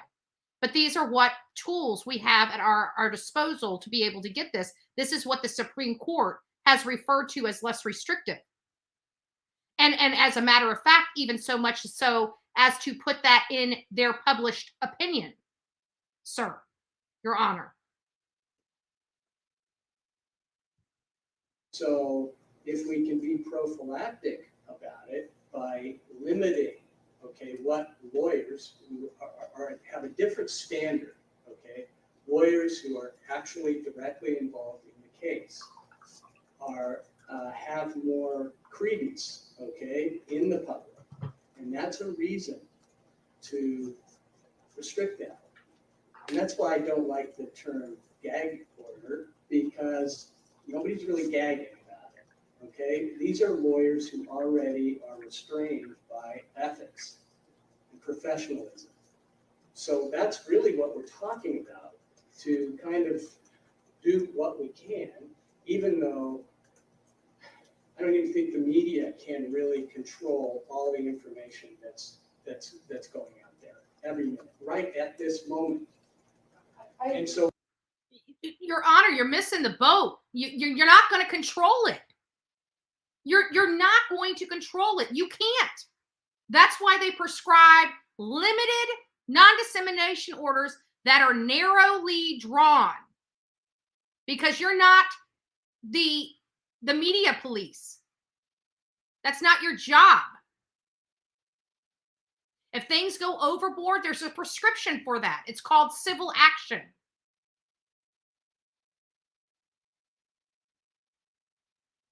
So this is not the same world as it was 10 years ago. Thank God. Or 5 years ago. Thank God.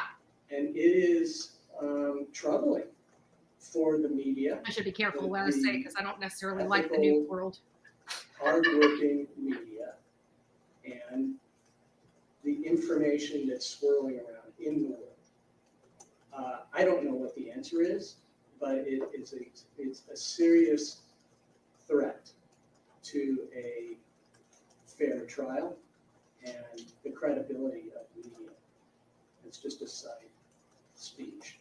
I apologize. And I'm not sure that Side speech is not appropriate for your bench, Your Honor. anyone would disagree with that. I mean, we live in an age where finding out what the facts are is more and more difficult with every day. And both the participants in this criminal justice system, the court, lawyers for any party, and the members of the media, we all participate in systems that are designed to be fact-based, and that are designed, when they function well, to get the information out that's truthful and accurate, and through a process that is most appropriate. And I don't think anyone would disagree with you, Your Honor, that right now that there are certain, because everyone can have a blog or be on Twitter or be on any. There are so many social media channels out there now that a person my age does not hardly know any of them. But those are all certainly out there. And no order from this court, respectfully, Your Honor, is going to reduce any of that. No order from the court is going to reduce that. Nothing that they do is going to stop or prevent people from speaking. Imagine that. What has Bullhorn Betty been saying from this entire time? But when there's an order from this court that limits the ability for people who have actual facts and good information to provide statements about things like the court this morning, they can educate people about the process. Certainly, no one's expecting that Mr. Thompson or Ms. Taylor or Mr. Logsdon or Ms. Massoff are going to, if the court lists non-dissemination order, are going to run out and tell you everything they know about this case. They're not. And so I think, Your Honor, when if the court, it sounds to me like the court is inclined to have some sort of Second Amendment non-dissemination order, I would urge you to make it as near as possible so that the actual facts can be relayed to the members of the media. And I think when you look at so that the actual facts can be relayed to the media. I like this attorney. The media coalition is that came before this court, and this is a group of Idaho-based, some Washington state-based, it's hard to be in this part of the state of Idaho and not be completely familiar with Washington, and then some national outlets that have continue to have an outstanding reputation. And what they want is for their reporters to be able to obtain accurate information and information that is of the kind that is not, they understand the things that probably the lawyers are not going to tell them. But And I'll be honest with you, she's going through, they understand this, they understand that. They do understand. Media does. Even me. I mean, I know I'm controversial on here, but let's be honest with I don't bring every fact to the case that I'm a privy to, that I feel that may be prejudicial to folks. There's a lot of stuff even in the Summer Wells case that you guys have never seen. There's stuff in the Gabby Petito case that you guys have never seen. There's stuff in every single case that I've covered that you guys have never seen. And so there is responsibility, in my opinion, of media, including social media. Us here on social media have a duty to provide the truth about these cases. I provide a lot of heavy expense to my channel because I go out there to find these facts. I don't rely on other people's news reporting because of this very thing. Look at how much mainstream media misinformation came out. How can I trust mainstream media to provide me accurate information to distribute to my audience when I can't trust the information coming out from their associations and news organizations? I have to find that stuff out myself. The only way I can find that out is going out to location and submerging myself in their culture and staying there. I don't go out there typically for a day or two. When I go out there, it's usually a week to 2 weeks at a time. And so I do believe we want factual information, but this idea that we're not going to speculate on that factual information or we're not going to have opinions on that factual information is blowing my mind, because it seems like that's what the judge doesn't want. And that's the one thing the judge has no control over. No order in the United States will prevent me from being able to have my opinion and being able to vocalize my opinion. There's not an order in this world that will prevent that when it comes to this case, this public case. Public, okay? This is not a private event. This is not a private case. This is a public trial. All these people are very notable. You're not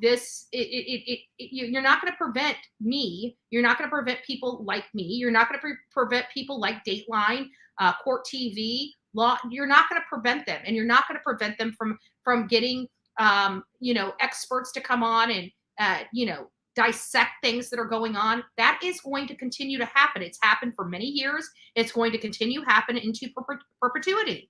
And in the courts, you can't control that. You're not authorized to control that. You do not have authority over me, my body, or my brain. You just don't. And you darn sure don't have authority over my mouth. I am allowed to be here to speak. Thank God, here on the Bullhorn Betty channel, we don't like conspiracy theories. We like legit factual information where we can speculate and give our opinions on the real information. And that's what we try to do here. And I have never seen this is why I keep saying this courtroom is unprofessional to me, because this seems like it's law 101. Now, granted, there's nuances in everything. There's opinions, legal opinions on everything. But at the end of the day, what is the spirit of the law? Is the spirit of the law to block the public out of a public trial? Or is the spirit of law to be inclusive of people of a public trial? And in my opinion, the law is designed for more participation, not less participation. And the courts are trying to put in information so there's less participation instead of more participation. And that I don't like. Don't block your bosses out of your work. Like, we pay these people. We pay these people a lot of money. Look at Ann Taylor. She's getting paid about $1 million of our hard-earned money to take on this case, right? And why do I say that? Oh, it's in Idaho. She's an employee of the state of Idaho, because the state of Idaho gets federal funds. And guess where federal funds come from? From all of us. Information that might help the public better understand all of this. Because the other thing that is just so is the background of all of this is these are tragic events that affected this community, the entire state of Idaho, and there's probably nobody who doesn't know, you and I know, who doesn't know someone in Moscow who was affected by this tragedy. And I think as part of that, and there are people who really have an appetite for accurate information about this case. And what we would ask this court is not to have any sort of non-dissemination order that restricts the public's ability to understand these proceedings and to get accurate information. Okay, so thank you. What I would like to see, maybe we all like to see, is the media actually doing more complete analysis of process, okay, and explain to the public why we do what we have to do in protecting a fair trial. I haven't seen any of that. Now, I'm not out there following the news carefully. I think our local press has been really fair and pretty balanced. So now we hear it. So now we hear it. This is like the second, third, or fourth time this judge has brought up his local news. So it sounds to me his local news is in his ear saying, hey, we're losing a lot of viewerships over here because of these national organizations. There's two parts going on here. And none of this has anything to do with Bryan Kohberger's right to a fair trial. Because everything they're complaining about, this non-dissemination order wouldn't have prevented. So we're here having a conversation about a non-dissemination order. We're presenting evidence, i.e., the motion for notice of taking judicial notice, motion to take judicial notice, rather.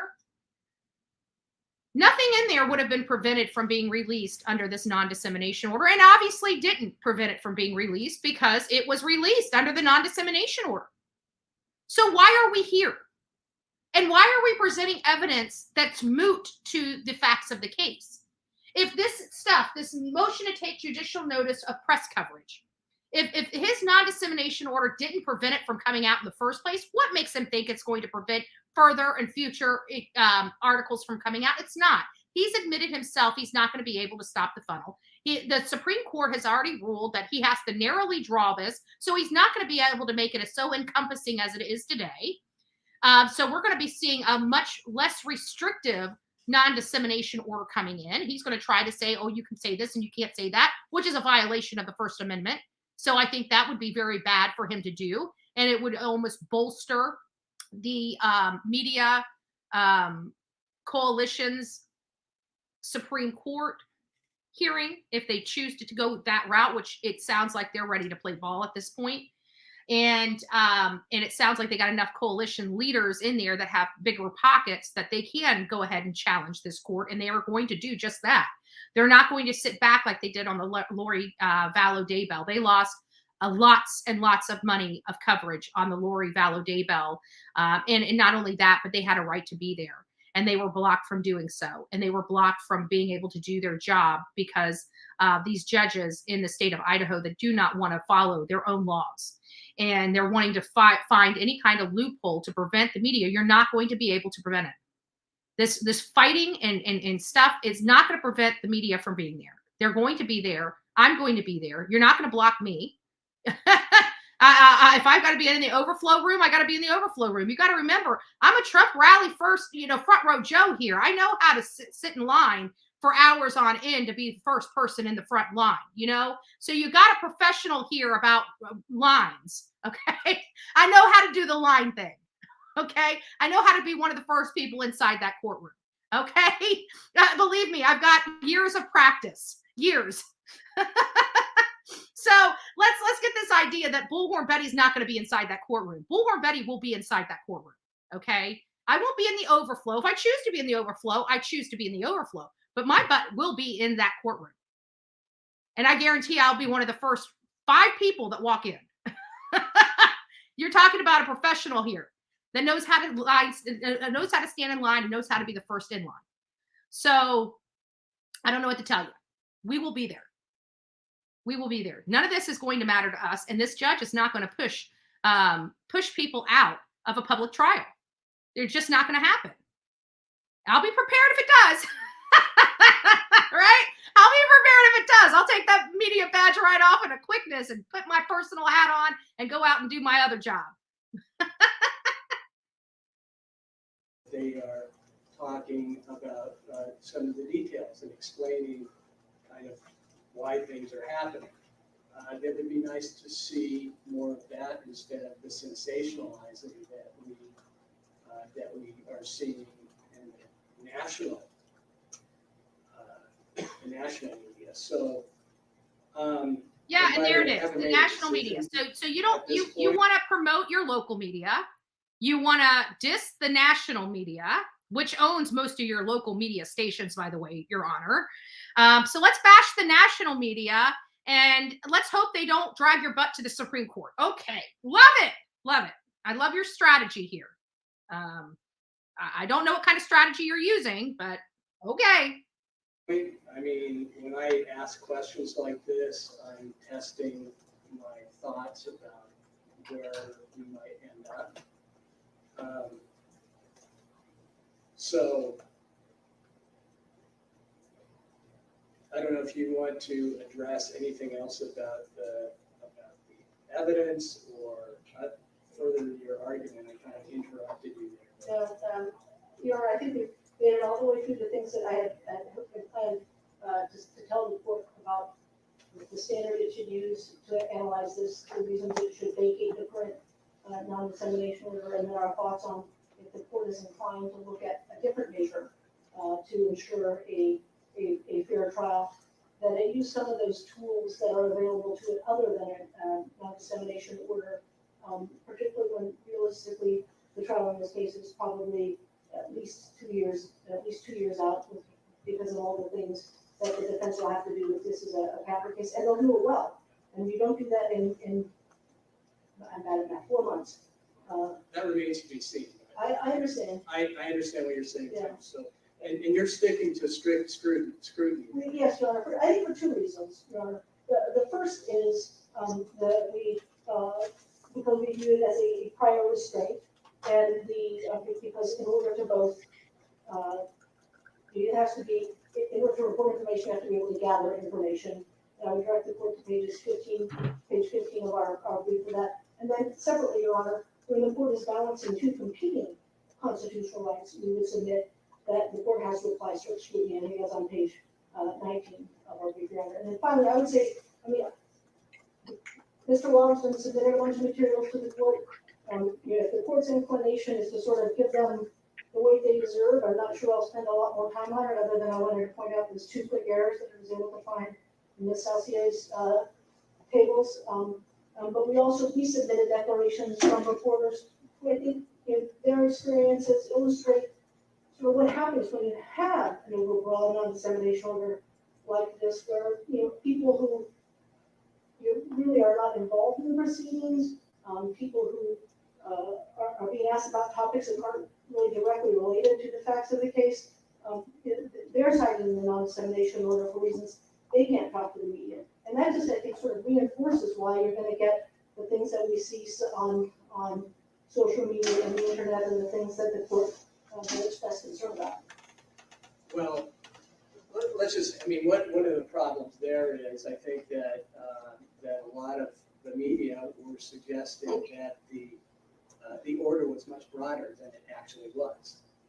And so Dude, people, your Judge Marshall, had to make a memorandum of law to explain it.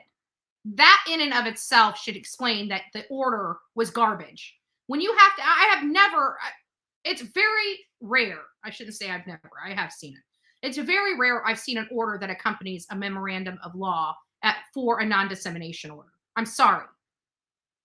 Usually the order speaks for itself.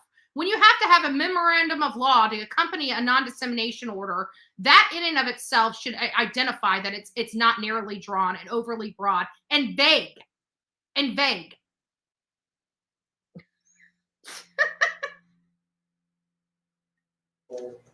people responded to that. The other option would be that they were just using it as an excuse because they didn't want to talk to a reporter. And they're right. And they should say that, not say it's the non-discrimination That's what order. they said to the reporters, and that's what those reporters said in their declarations to the court. So let's just say, just for the sake of discussion, that if I just lifted this order, what are you after that the media doesn't already have? The 911 call, for example, that's been released in just about every single case across this country, usually early on in this matter, being able to ask the defense questions like, why did your client stand in silent? Let's see, I could literally name off 100 things that we would be able to ask without this non-dissemination order, Judge. Let's quit acting like you're an idiot. You want to be able to talk to the prosecutor, you want to talk to the defense attorney? Excuse me, crazy. How far does It's that unethical for me to call him an idiot. So we'll say allegedly crazy. go? You know that you just can't open their files. Absolutely. It would just allow them, it would allow Mr. Lawson, if he wanted to respond to a question in the manner that he did in court today about why Mr. Kohberger stood silent instead of mentioning please, it would allow him to respond to that. It might help them describe what's going on in the court. Something happened in court today, and can you explain what that term means? Things like that. It happens pretty routinely in lots of other criminal cases. It might also then take away All right, Allie. Law enforcement agencies in other locations who are reluctant to respond to public records requests because they're concerned about running afoul of a non-dissemination order issued in another state. There would simply be better sources of information available to reporters. But again, everyone would still have the opportunity to say, I choose not to speak with you. But they wouldn't be prohibited from doing so by the court. Thank you. Thank you, Your Honor. Okay, good job. Appreciate it. Let me go. I think she argued the case very well. In light of it, I would have liked to have seen her dissect some of these articles to the judge and explain how this non-dissemination order, that these articles, that they just don't like the titles of them, that everything in the articles are accurate, true, and correct. You know, I would have liked her to challenge the motion to take judicial notice of the press coverage. I would like to have seen her challenge that a little more, but for the most part, I think she argued this case very well. I think she gave the judge a lot to look over. The judge is going to be partial to the defense and the state because, like he said, they stipulated to this stuff. Well, they can stipulate all day long, but if it's unconstitutional, it's unconstitutional. And that's for the judge to rule that it's unconstitutional. And if he doesn't, which it does sound like he is entertaining. Now that we're kind of getting down to this point in this hearing, it does sound like he is entertaining. He's keeping his ears open. He is entertaining the possibility of removing the non-dissemination order in its totality.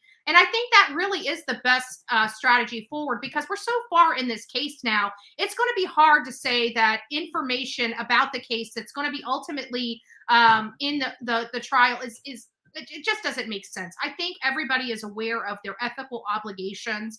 I think the press is aware of their ethical obligations. I think the attorneys are aware of their ethical obligations.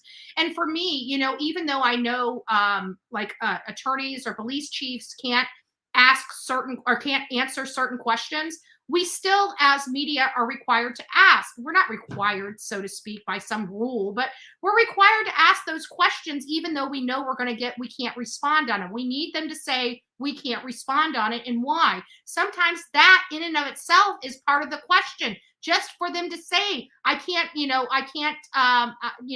no comment. You know, we're wanting to get that no comment on the record. So even though we even know that they're not allowed to answer the questions, we're still going to ask the questions for them to say, no comment, or I can't comment, or something to that effect. It's not that we're wanting them to divulge the top secret information. It's just that one of the things that we have to show our audience that we did ask the question. And so there's a lot of stuff that goes on in this that a lot of people like you that watch this don't know that we do behind the scenes, such as ask questions that we know we're going to be told no comment on. But we ask the question anyway to get that no comment from them.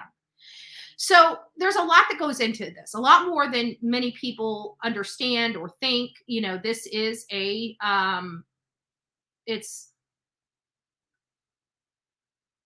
I don't know what the right word. It's an art. It's a craft. I mean, it's something more than, and I do agree that there's a lot of misinformation out there. And even in light of the truth, guess what? There's still going to be misinformation out there because some people aren't interested in the information. Some people aren't interested into the facts. Some people just want to get the clicks and views and have that sensational headline and this sensational discussion. I get that. We're a little boring over here, right? We like facts and stuff. We like to discuss based on facts. We don't like the rabbit holes. We don't like the conspiracy theory. Well, we like proper speculation on facts. Speculation has solved a lot of cases over the years because law enforcement look at the facts and speculate on that, and then they go and start learning whether that theory holds water. That's how they do it. They don't just say, oh, it's this person. They have to get to that person. How do they get to that person? Doing a lot of stuff behind the scenes. So I agree that this case is huge. I agree that this judge is not going to shut everybody up in the world. I believe that the non-dissemination order is absolutely counterproductive. And I think it caused a lot of the problems that we're facing here today. Is if this non-dissemination order wasn't in place and the attorneys just acted in accordance with their ethical obligations and the Idaho rules of professional conduct, I think everybody would have been fine. This court has caused a lot of its own problems in this mess. And this judge did this to himself because, let's be honest, while he's trying to say Megan Marshall did this, no, she didn't. It wasn't her name on these non-dissemination orders, Judge. It's been your name on these non-dissemination orders since January 3rd, 2023. So don't sit here and say that Megan Marshall did this because of this. No, Your Honor, you did this, and you didn't have the authority nor the hearing to put this kind of motion or this kind of non-dissemination in order. It's not narrowly drawn, it's overly broad, and most importantly, it is vague, so vague that Megan Marshall had to do a memorandum of law to explain the order. Let's get the facts. You want me to educate my audience? Let's educate my audience. To Mr. Radley or Mr. Thompson. Your Honor, the parties discussed Mr. Logston making his presentation first since it's more substantial. Okay, Mr. Miller.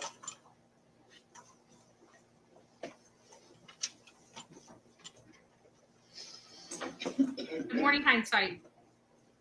Sonia, be Betty fan. I didn't say hi to you this morning. Good morning. I'm used to putting the evidence on when we argue. Now I'm a little thrown because we had an argument. You can go ahead and Ms. Olson can come in and question if she wants. Okay. We didn't know until we were kind of halfway through the argument about what we were going to do with it. I understand. So,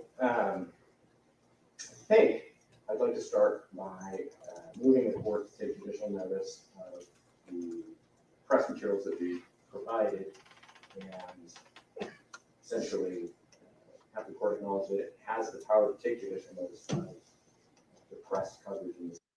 There's sometimes when I see Bryan Kohberger's face, it's like sometimes I believe he relishes in the attention. And other times I feel like his body language is saying that, you know, I made a horrible, horrible mistake. And I've been bouncing back through that because there's sometimes when he looks up that he looks like he looks very angry at this hearing for some reason. But again, you know, I would probably, if I was sitting in that courtroom and walked out of here, I'd probably provide you guys the same opinions that I'm saying here online through the internet. Over objection. Thank you. And then we'd like to call Ms. Jean Saucier. She is available via Zoom. Your Honor, you may have been Yes. suggesting this, Come on up. may I come back up to Yes, this? come on up so we can hear you. All right. Thank you, Ms. Wilson. Actually, I heard her And maybe better Mr. back Bryan there. as well, so if- Sure. Come on up, Mr. Bryan. Thank you.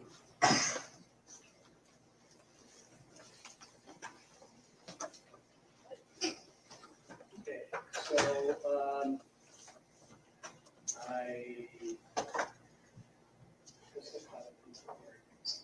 Not feeling like the smartest man in the room today, are you? Saucier, is that right? Yes. Ms. Saucier, could you please raise your right hand? Do you solemnly swear or affirm that the testimony you give in this case shall be the truth, the whole truth, and nothing but the truth under penalty of perjury? Thank you. All right. Thank you, ma'am. Could you please state your name and spell your last for the court reporter? Yes, Your Honor. Jean Saucier, SJEAN, SAUCIER. All right. Thank you, ma'am. Mr. Logston? Ms. Saucier, how are you employed? I am employed with a company based in Nebraska, headquartered in Nebraska, called TrueScope. And what is it that that company does? TrueScope is a global media monitoring and measurement company. We provide media intelligence data. And how long has TrueScope been doing that? TrueScope has been doing this for 3 years. The company that I worked for previously was acquired by TrueScope. That company was Universal Information Services, and that company had been performing media monitoring and intelligence services for over 50 years. What does that mean, media monitoring and intelligence services? What that means is that we, companies such as ours, provide data to corporations, organizations, both in the profit and nonprofit world,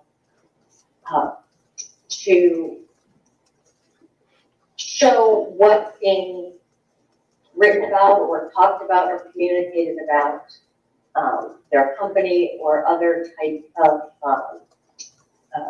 And before we go too far into this, I wanted to show you guys something. The TrueScope team, they only have 3 people here in North America that do this. And Jean is the vice president of client success. Hardly what I would perceive as an expert in this testimony. It says Jean manages multimedia intelligence solution for TrueScope existing client base in North Carolina and Europe, with nearly 20 years of media intelligence support and platform demonstration experience. Jean focuses on client relationships, making her a key connection for our clients. Jean joins TrueScope through their acquisition of media intelligence firm Universal Information Services, having worked for Universal over the past 7 years. Her prior experience includes public relation measurement support for clients at video monitoring services and Borellis. I don't know, whatever that means. I don't know. I'm not a techie. Prior to media intelligence industry, Jean walked in the shoes of our clients, providing public relation account management to business and technology clients.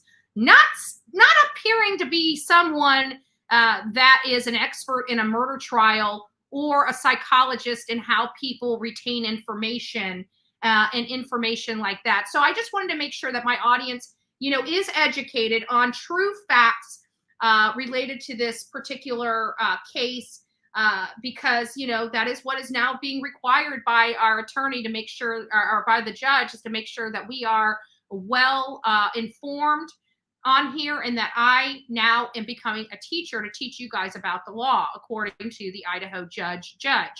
So here, I don't know how she is able to be an expert. Let's see what kind of expert testimony she gives and if she has the expertise to provide it. Maybe projects or things that they're working on in the world, and it shows it full media companies pull in. And just to let you know, worldwide, they have a total of 9 employees. That data to show return on investment for maybe a for-profit company or other key messages that are being written about or talked about. And approximately how many clients rely on that service right now? Currently, we have about 270 clients throughout the world. So we have a company that has 270 clients worldwide, and billions of people. They've been able to acquire 270 clients. Not a whole lot worldwide. Actually, very, very small. And when it comes to how are you able to collect this data? Is it like an algorithm? How does that work? So it is, there's a lot of technology behind it, but sort of broadly speaking, the way that our system works is it will ingest content. We have licensed data sources that provide to us content via API. That content is pulled in from all. If this lady can't explain to me how the AI works in this, how is she supposed to be able to be a witness in this? Because it doesn't seem like she understands the AI aspect of it. Where are you getting your data and how are you analyzing your data? She seems, in my opinion, to be sticking on this issue. Media types, from broadcast, print, social, web, and that is pulled in via API. And then where that content is housed and stored for the front end of a web platform where our clients can review that data, filter that data, chart that data, and that's how they can see what those messages are and where they're sort of going to have a gauge on the important content of what they need to see. And what's your role in this? My role at TrueScope is I've been with the company TrueScope, previously Universal Information Services, for almost 8 years. I'm Senior Vice President of Client Success. And in that position, what kind of knowledge do you have of the way in which the company performs its task of collecting this information?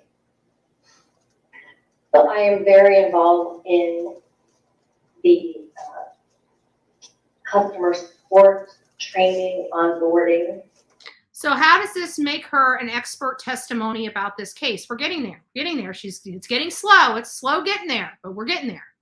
I have a funny feeling she's just saying whatever the defense wants her to say. She has no psychology in this. She's a client success rep. A client success rep. They're bringing their rep to make sure that they're satisfied with their service up here to testify as an expert in the Bryan Kohberger case. She is like, her client is Ann Taylor. Client demoing, demos, something that we do to show what the platform looks like, what it can do, the capabilities, the features, functionality. I also lead the team that provide and produce curated reports. We do that for media insight, and we do that for executive daily news briefing. But What's your understanding of how accurate? But where does the information that's on those reports come from? Can you explain that, ma'am? Can you explain where the information comes from that you're testifying on? The data that you gather and produce it. Our data is extremely accurate and authentic. How is she planning on proving that?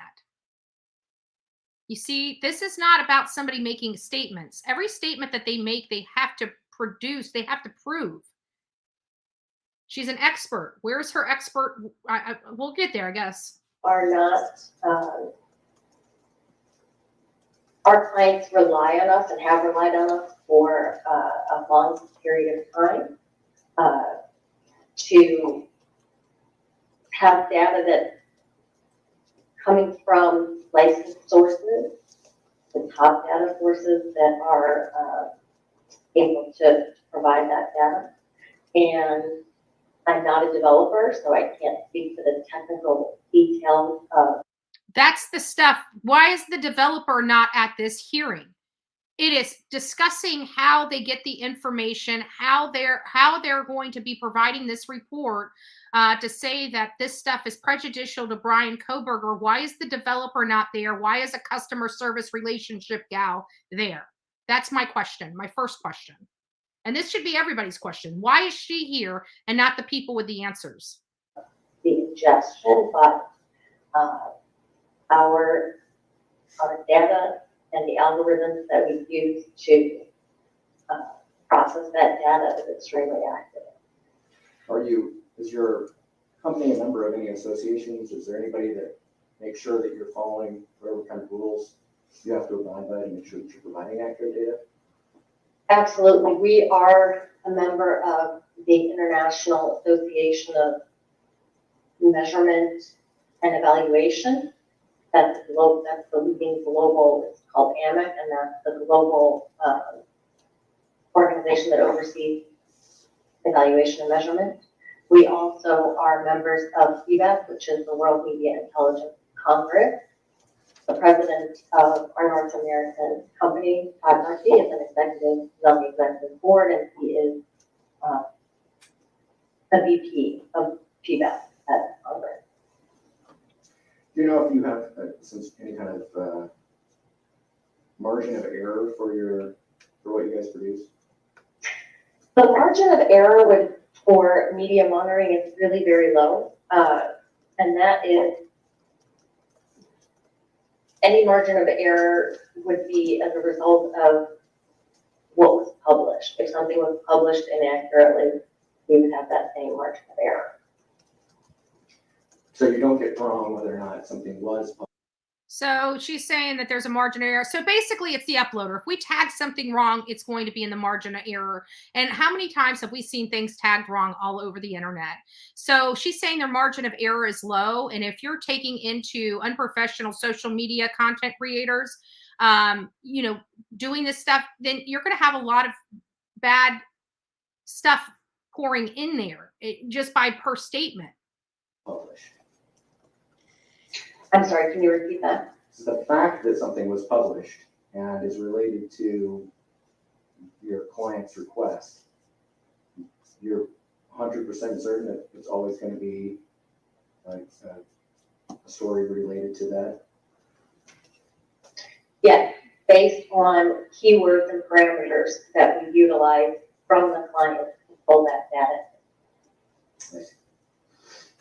So we contacted you in this case, is that right? Yes. And what is it that we asked you to do?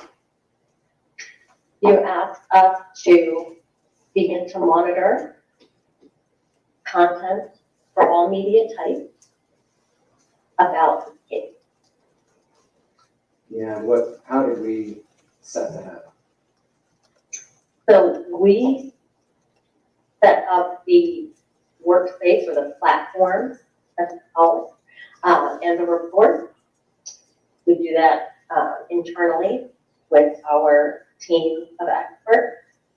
But in order to set up the terms, the messaging, and the names tracking, you provided that to us.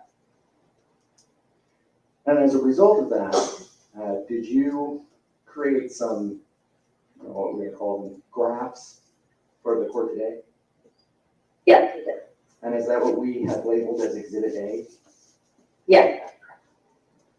And is everything in that true and accurate as to what it is that you created using the software that your company runs? Yes, it is. I'm going to move to admit Exhibit A. Any objection? For purposes of this hearing, no, Your Honor, but I would preserve my objections regarding whether this is appropriate expert information. Boom! Cross. Okay, thank you. I'm glad she did that because that was my very question when I was hearing that, if she's an appropriate expert witness on this matter. Boom. I don't think she is. She doesn't have anyways. I'm glad that Wendy stood up. Mr. Radley? No objection. Okay, anything to respond to that objection? I guess I'll wait and hear what the rest of that objection turns into, Judge. Okay, well, I'll accept that.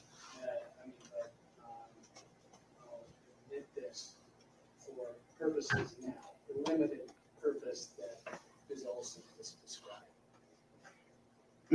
So, Ms. Associate, do you have the exhibit on your screen? I do. And is it the same exhibit that was attached to the PDF file, the filing that we did in this case? Yes. Can you do a share screen at the first page of that? Yes.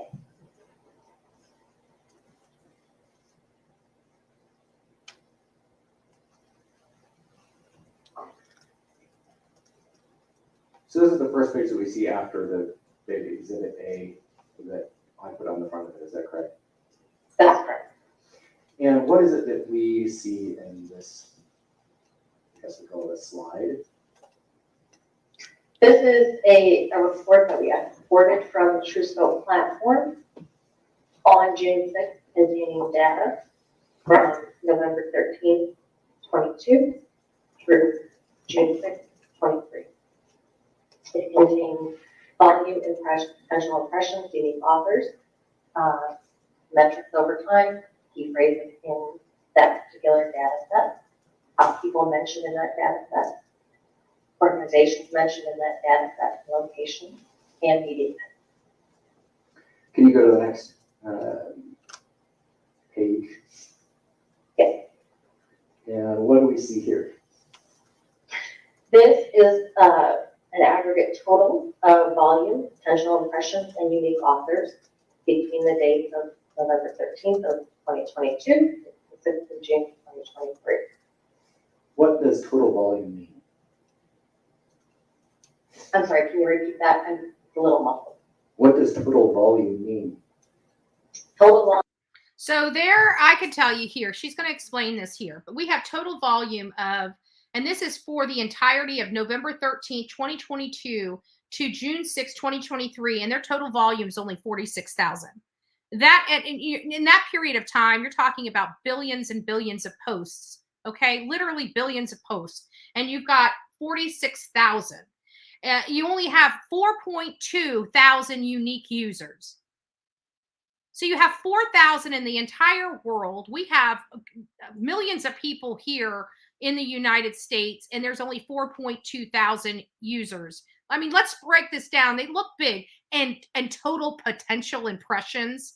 You couldn't even give us a factual how many impressions there have been. You're giving us a total potential impressions, something that doesn't even make sense. And it's only putting it down at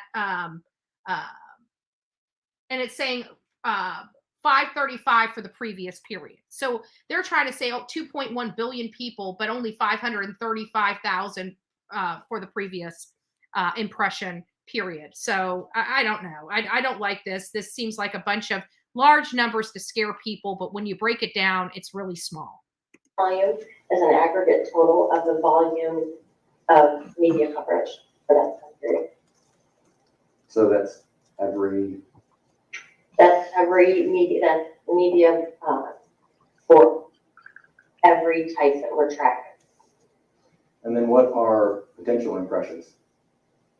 Potential impression is a metric that shows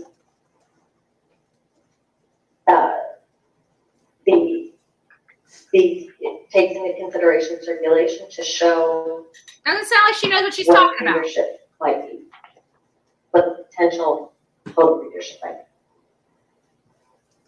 So if that number right there is 2.1 billion, you're telling us that potentially there have been 2.1 billion. Well, let me rephrase this so you guys can understand what potentially mean. Hypothetically speaking, change all the words that say potentially to hypothetically, because that's what they're doing. They're creating these hypothetical issues that don't exist right now, and they're putting orders in place to prevent them when they haven't even happened.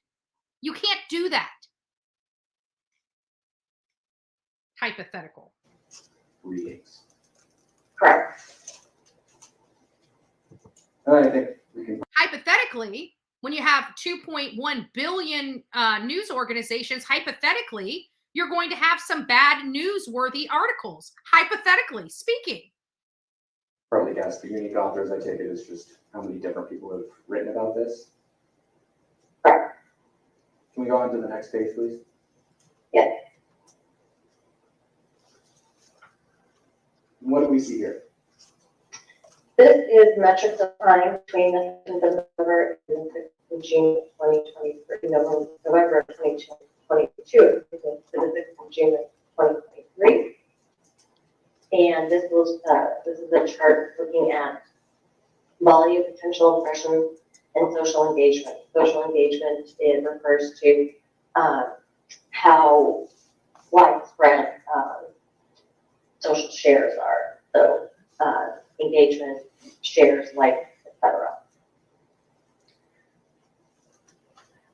So based on this, we can see that it looks like there's never a time when there aren't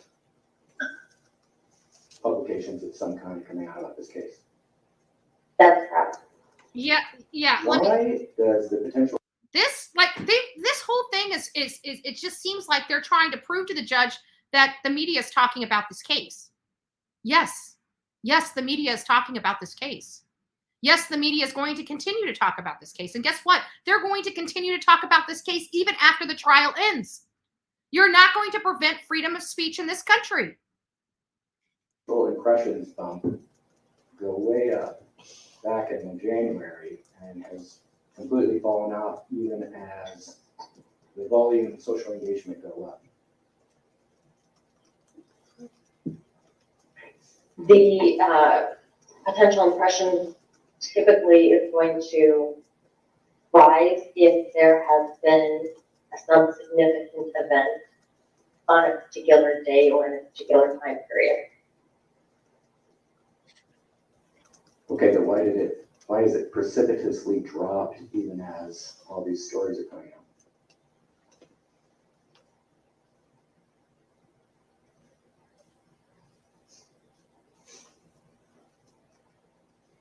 Are you frozen? No, I'm thinking. I'm not sure that I have a clear answer for that. So would that tell us that the stuff that's coming out as the volume of stories increases, that there are fewer people looking at whatever kinds of stories those are? Objection, leading.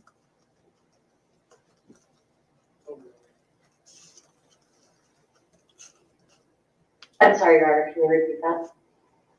Go ahead. You can answer the question. The question was, Okay, She wanted you to repeat it. the question was, would this tell us that even though there's a lot of stories coming out, for example, in May, the actual circulation of those stories is pretty low?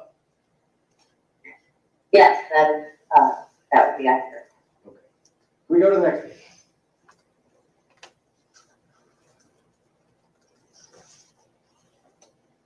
What is this? This is what we call a word cloud, and it is a chart that we have as part of the TrueScope system that shows what.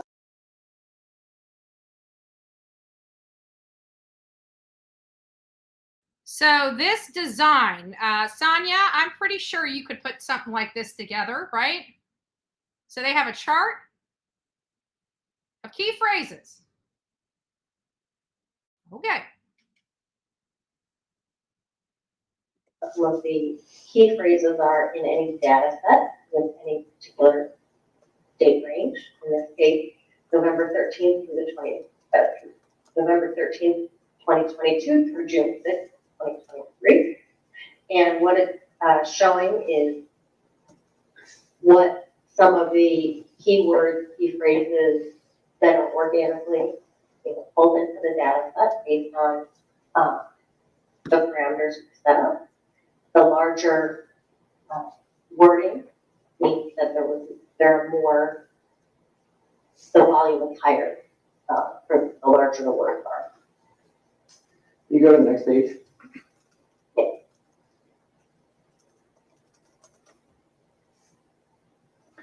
Is this one, is there anything we need to know about this? It seems self-explanatory. I think it is fairly explanatory. Again, it's top people mentioned in the data set for that same time period of November 13th through June 6th. And again, this is looking at all media types. Next page.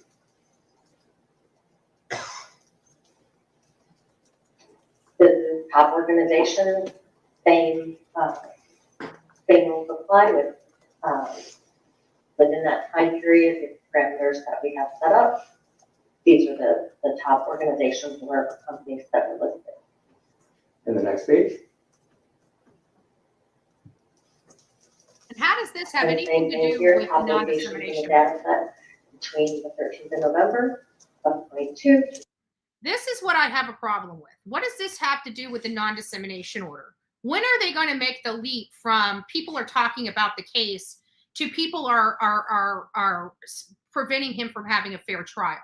People talking about the case does not prevent automatically somebody not having a fair trial. So far, I have not heard. We have been listening to this for over an hour. And I have not yet heard one piece of evidence, one piece of physical, substantial, circumstantial evidence that shows that any of this is hindering Bryan Kohberger's right to a fair trial. None of that has been brought into this case in over an hour. The only thing we've heard about so far from the defense is that people are talking about the case. Yes, they are. And they will continue to do so into the future. But what evidence have they presented here today, or yesterday rather, that identifies that this is preventing Bryan Kohberger from having a fair trial? The only thing I hear is that they're complaining about media coverage.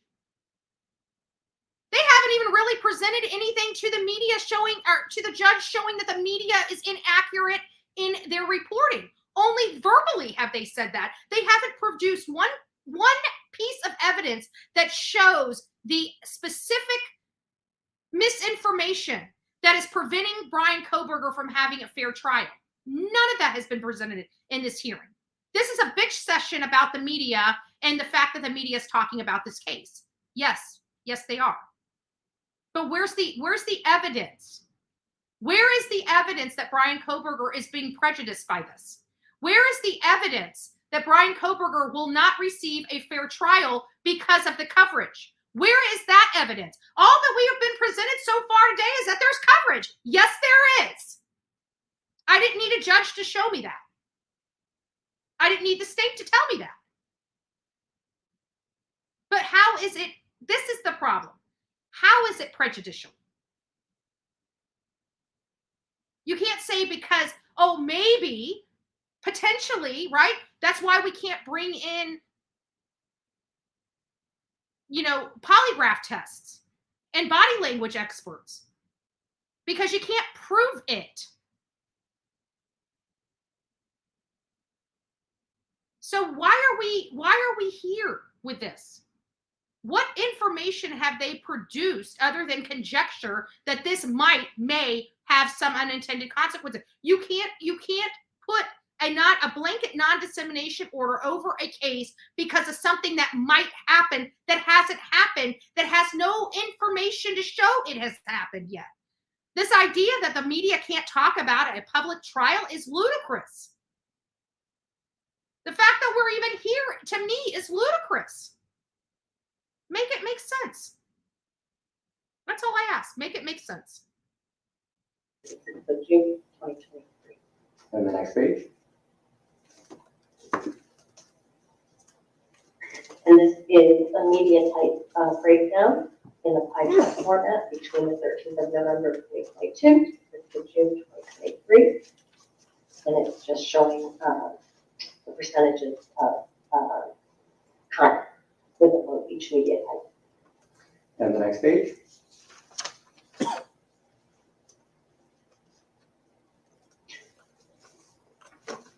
All right, wow.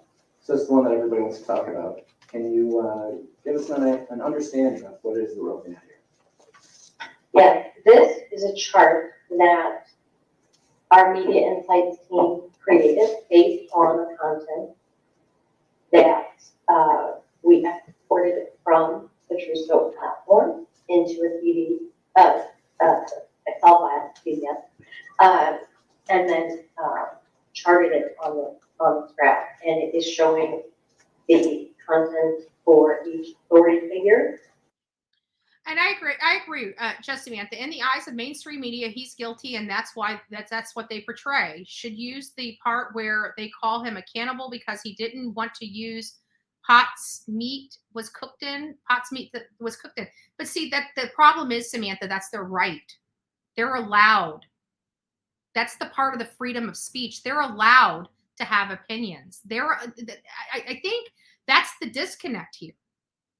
Is people think that they don't have a right to say this. They absolutely have a right to write and report this. It is not for the judge to decide what is disseminated through the media. It's what's lawfully allowed to be disseminated through the media. And I think that is where a lot of this, it doesn't matter what the media writes about him. They're allowed to write anything they want. It's called freedom of press. It's called freedom of speech. If they go overboard, there's remedies for that. It's called civil suits. It's called torts. There's remedies for all of this stuff. This is not, they're trying to do things that they're not authorized to do in this court. Now, is he authorized to have a non-dissemination order? He absolutely is. However, it can't be overly broad, unduly burdensome, vague, and not narrowly drawn. And that's the kind of order we currently have right now. So it is not proper in this case. And it needs to become proper in this case. And what we call share of voice. So that's volume and impressions, and that's showing the time period of 11/13 of 22 through 4 of 23. Can you explain the share of voice a little bit better? Sure. How do you know? I mean, that's why they only have 270 like, clients. For example, we're talking about the Moscow police. They get to talk, I guess. Oh, and this is another thing. This is another thing I don't like about this. Think about it. Why were so many people researching Moscow police? I bet you if you look at this is probably coming from the November timeframe, because everybody was trying to find and locate all the press releases and press coverage of the Moscow Police Department in the onset of this case. That is an explanation of this. None of this information, this is hocus pocus science that they're bringing into this court, that this judge is entertaining. There is no, how is this proving that he has an unfair trial? It's proving that people had search criteria. What? That's all. Sure. So what this is showing, the Moscow police, let me pull up a little bit more. So the Moscow police have the highest volume in the data set, and then we put that number in that data set, and the volume is in blue, and the region in the dark. It's purple, but it was more blue here. So the Moscow police have the highest volume in the data set. That meant that they were featured or quoted or somehow listed in. Yeah, because everybody and their mother were running the press conferences on their channels. Even people that aren't social media creators are running this stuff on their channel, because at the beginning, nobody knew who this guy was, and everybody just wanted as much information on this case as possible, i.e. the only people providing it was the Moscow Police Department. Give me a break with this nonsense. 24,585 stories. With that, they had the large potential reach, which is central impression. And you see over to the right that we have potential reach listed on the right-hand column side. And so that is at almost 62 million impressions. So that means that and I'm not, I don't know that you want me to interpret the data, but this is an aggregate look at how far the potential of the messaging from each of these names and or organizations went through the data set. And to the extent that you have listed data. Can we just stipulate that people are talking about this case? Can we just stipulate that? Because I want to stipulate that, and I almost want to be in here and say to this judge, so what? It's our right to do. It's our right to talk about it. All this stuff came out when your non-dissemination order is in effect. It's not preventing the dissemination of information. It's not limiting the misinformation. Everything that you say that this non-dissemination order is supposed to protect this case from, it has done just the opposite. Just the opposite. David Nye instead of Jeff Nye, is that our best? We did not change any of the names that you provided. Okay, next page, please.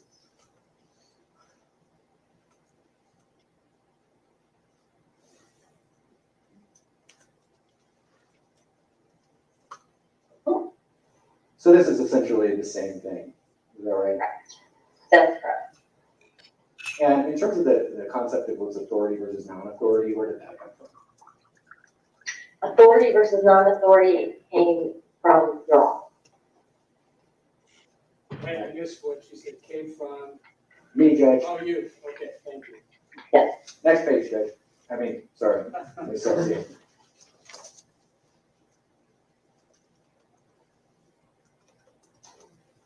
And this is just another slide comparing. They even put Jennifer Koffendorfer up there. Yeah. Correct. So this slide, your office asked us to prepare. Jennifer Koffendorfer, you're apparently part of the problem. You as a retired FBI agent is not allowed to use your voice. You're not allowed to provide any of your expertise on the matter. Don't you know that you are now prevented from doing so? You have made it to the courts. You have made it to the courts, Jennifer Koffendorfer, and congratulations on the great amount of content you get, by the way. But again, tell me how we're not allowed to write this stuff. Please explain this to me. Please explain this to me. This judge, I got to be respectful. For the I want to be. other names to do share a voice. chart showing what each of them, where each of them fell in the data sets and on the chart. Sorry, Coming to us, we're gonna skip ahead because I'm tired of hearing about the stupid flow chart. Mr. Rudley, you want to weigh in at all? We have no questions, Your Honor. Okay, Ms. Olson. Thank you, Your Honor. Good afternoon, Ms. Saucier. My name is Wendy Olson. I represent the Intervenor Media. Good afternoon. Ms. Saucier, where are you coming to us from?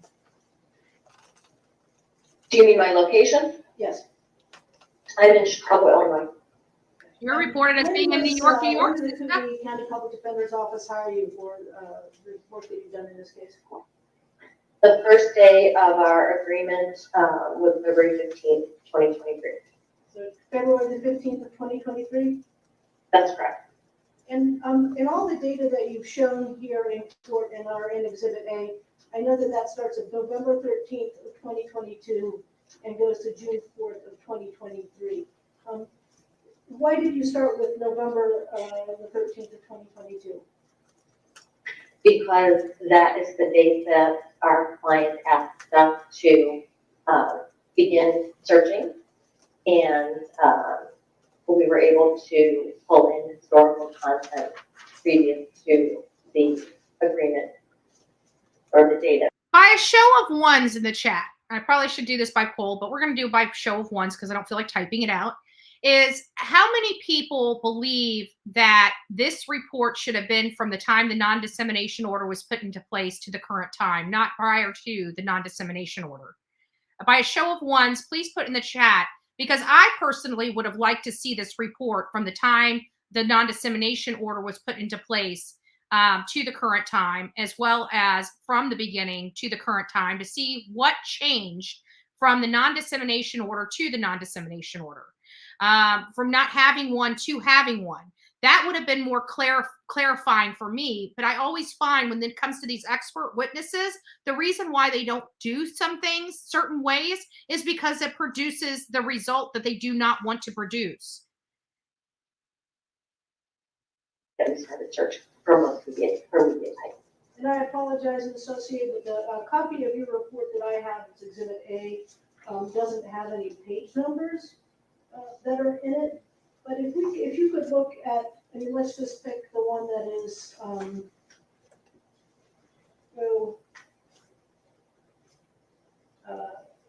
metrics. Well, let's start with the first one. I guess it's page 2 of Exhibit A. If you would mind putting that back up, ma'am, so we can see it here in court. Sure.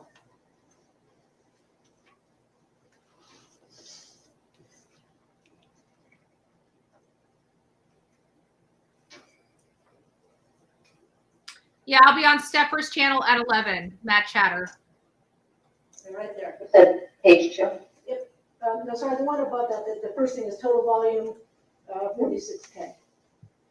All right, and this one, is there any way that we can tell from this slide how much of that volume occurred from November the 13th of 2022 to December 30th of 2022?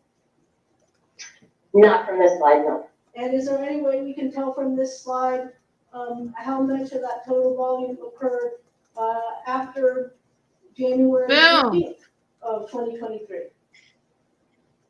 Not from this slide, no. And then would that be the case for all of those slides? That from looking at anything in Exhibit A, the only thing it tells us is what happened over that large period of time, and it's not broken down by date set, correct? Nothing's broken down. From this slide, it is not broken down. Yeah, and so if we go to the one It's that for narrow says, date, but I apologize. And for the one that says authority figure share of voice, and again, I don't have the pages, so I apologize.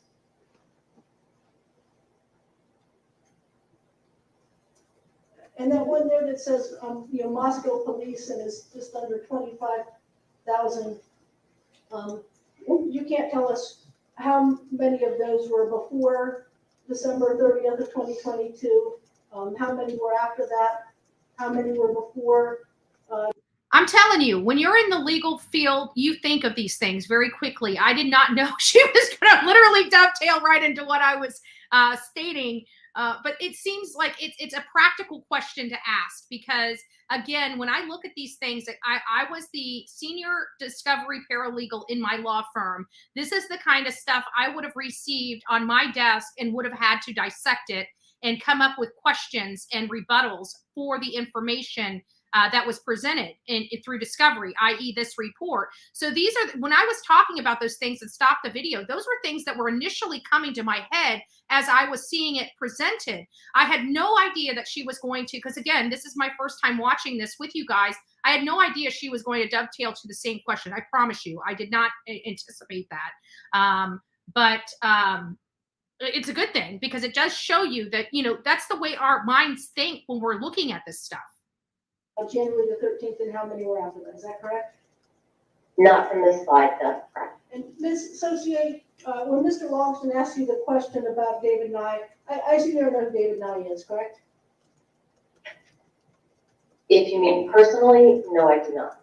Well, at all, do you know who he is by, have you learned who he is in the course of all of this?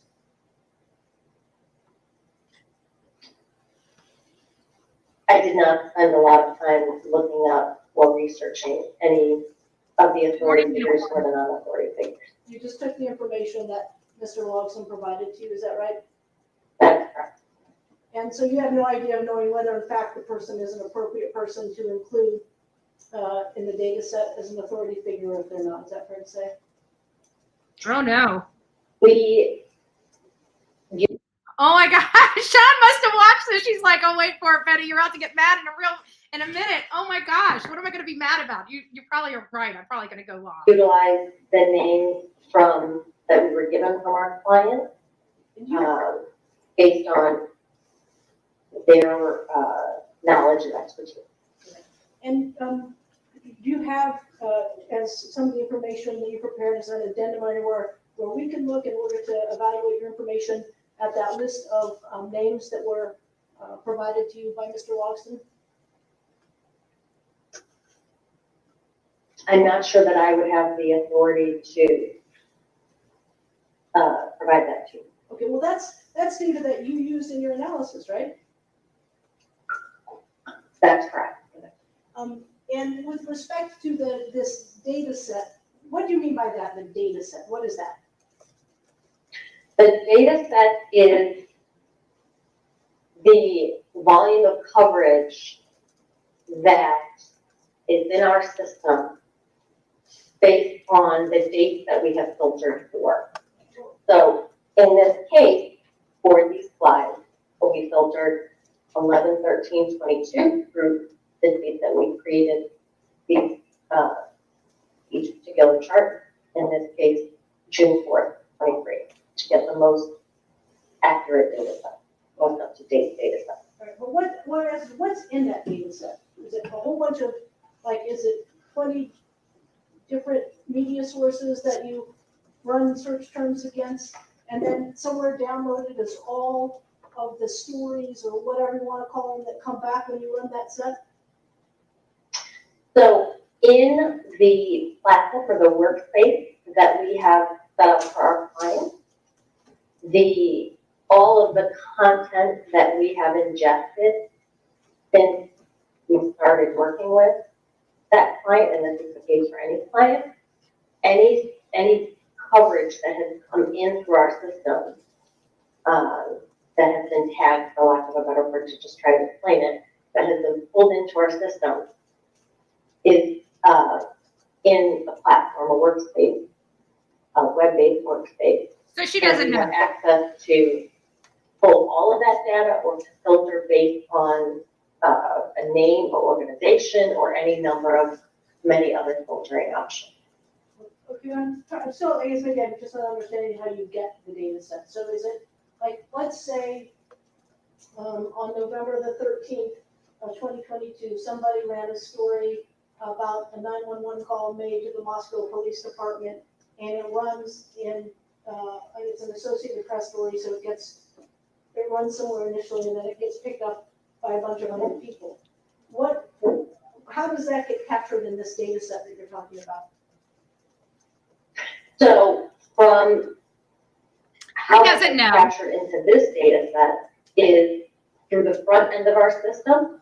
That data resides and is housed and stored as, so let's say it was an AP story that. I'm going to skip this because this is a bunch of nonsense. This lady doesn't know where the information comes from. Again, she's not a good witness. She's just not a good witness. No matter how you look at this, she's not a good witness. Provide an additional explanation of what this is? No, I'm not. Okay. But we use the front end of our platform, which houses the data that's pulled in from the back end of the platform, and then Into your platform, is that She right? doesn't know. yes, in this case, and in many of the cases for our clients, we are looking at quantitative total.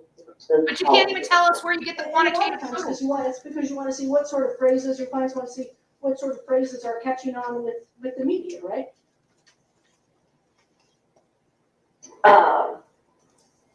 There could be any number of reasons for doing that. Including that, right? You know, if you have a new like slogan, someone might hire you to see, hey, is our slogan being picked up on Twitter or those sorts of things? Is that right? Yes. That's right. Okay. And that's sort of where that idea comes around for that word. I forget what you call that, the word thing where some of the words were bigger than others. Correct. Yeah. And so, Ms. I have a few more questions for you, Ms. Saucier, although probably everyone else in the courtroom went this one, sure.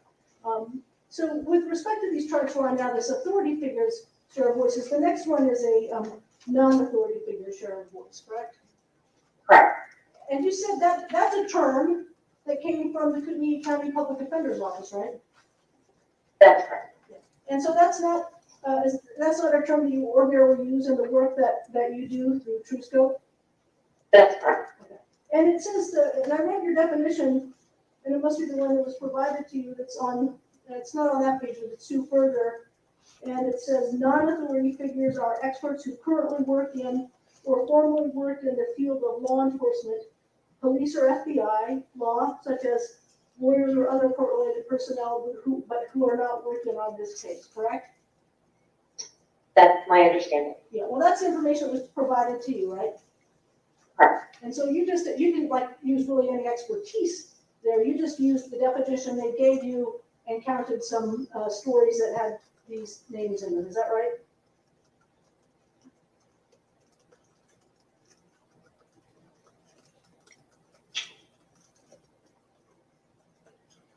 I'm not quite sure how to answer that question. Okay. Well, let's back up to the one that says non-authority figures share of voice.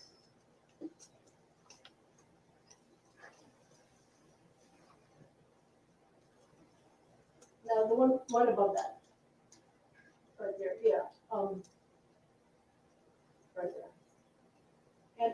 And the person that has the highest number there, and I guess there's this other line that talks about potential impressions. I'll come to that in a minute.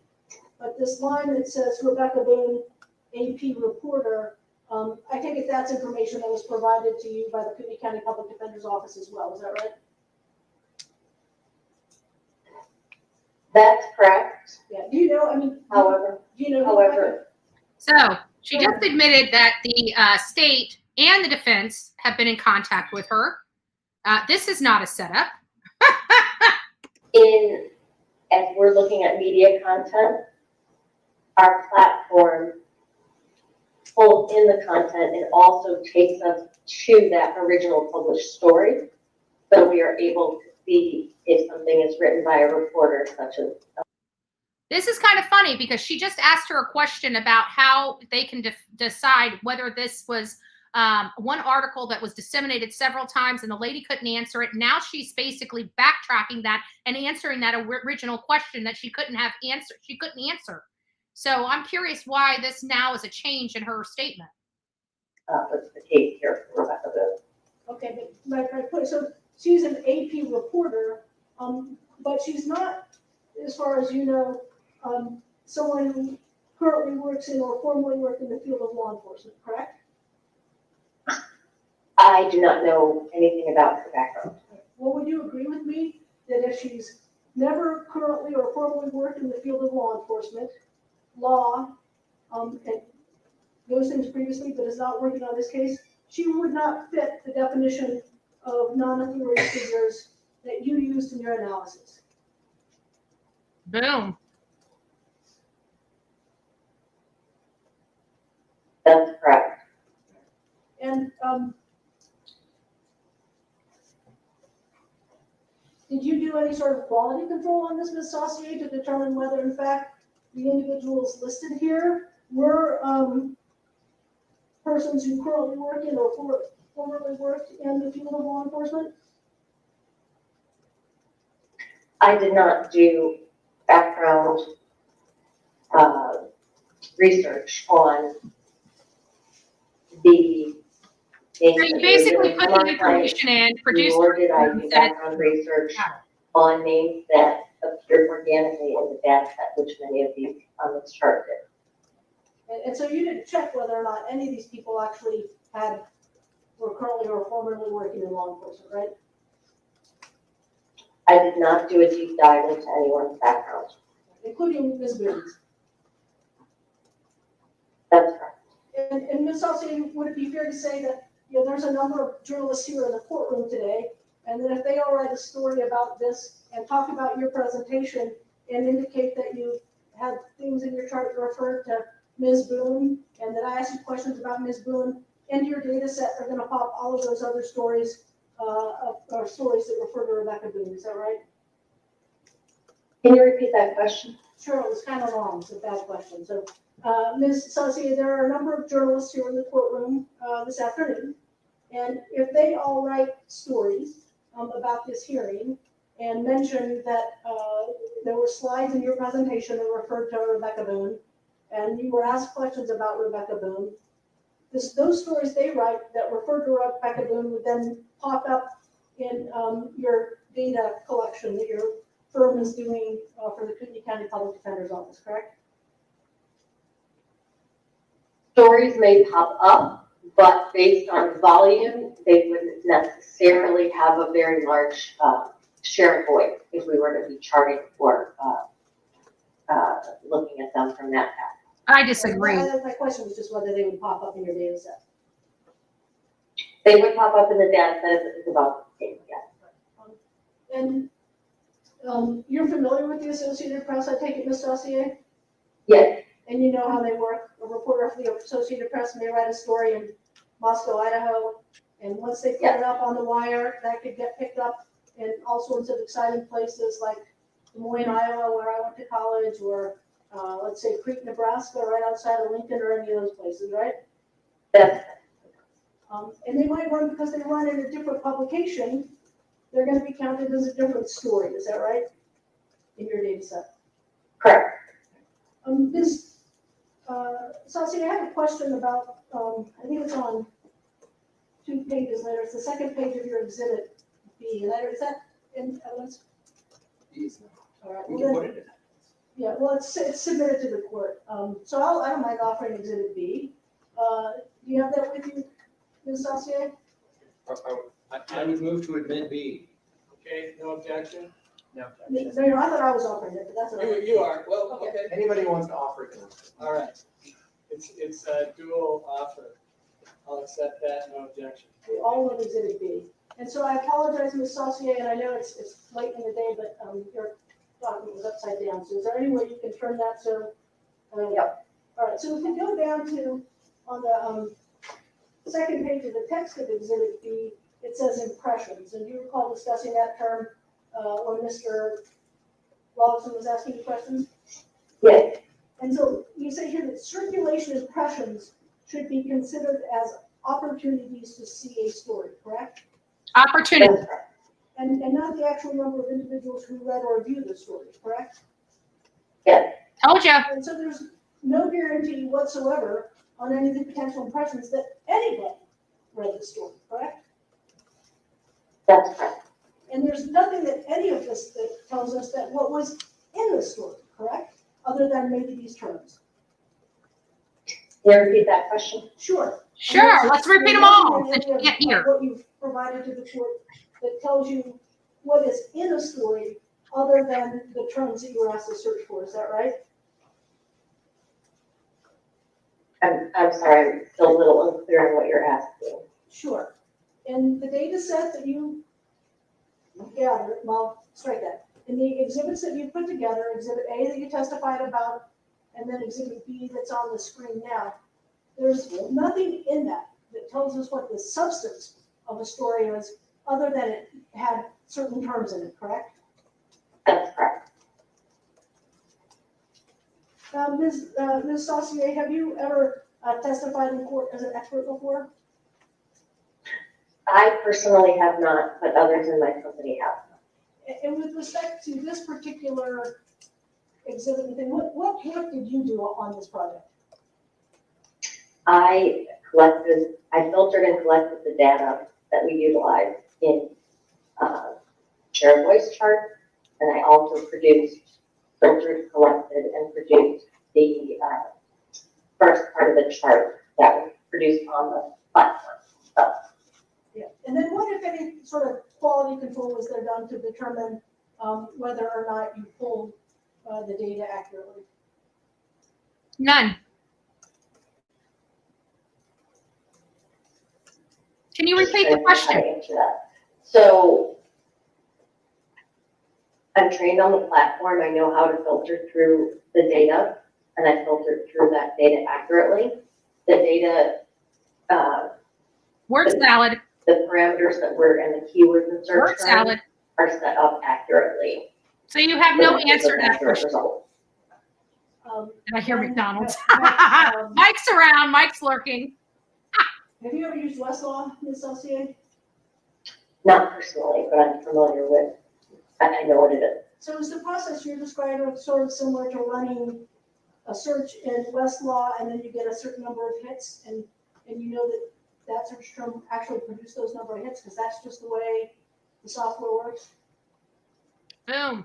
And I've used it. Similar. As well as There's a little more to it than that, but that's a decent summary of how our systems, our software may work. I have just one moment, Your Honor. Yes. And Taylor and Bryan Kohberger aren't really impressed with their expert. Non-expert, I should call it. Thank you. Thank you, Ms. Olson. And you're not seeking any questions, Mr. Mayor, Mr. Belling is saying no. Anything to follow up? Because then we're going to take a break. You want to follow up on any questions there?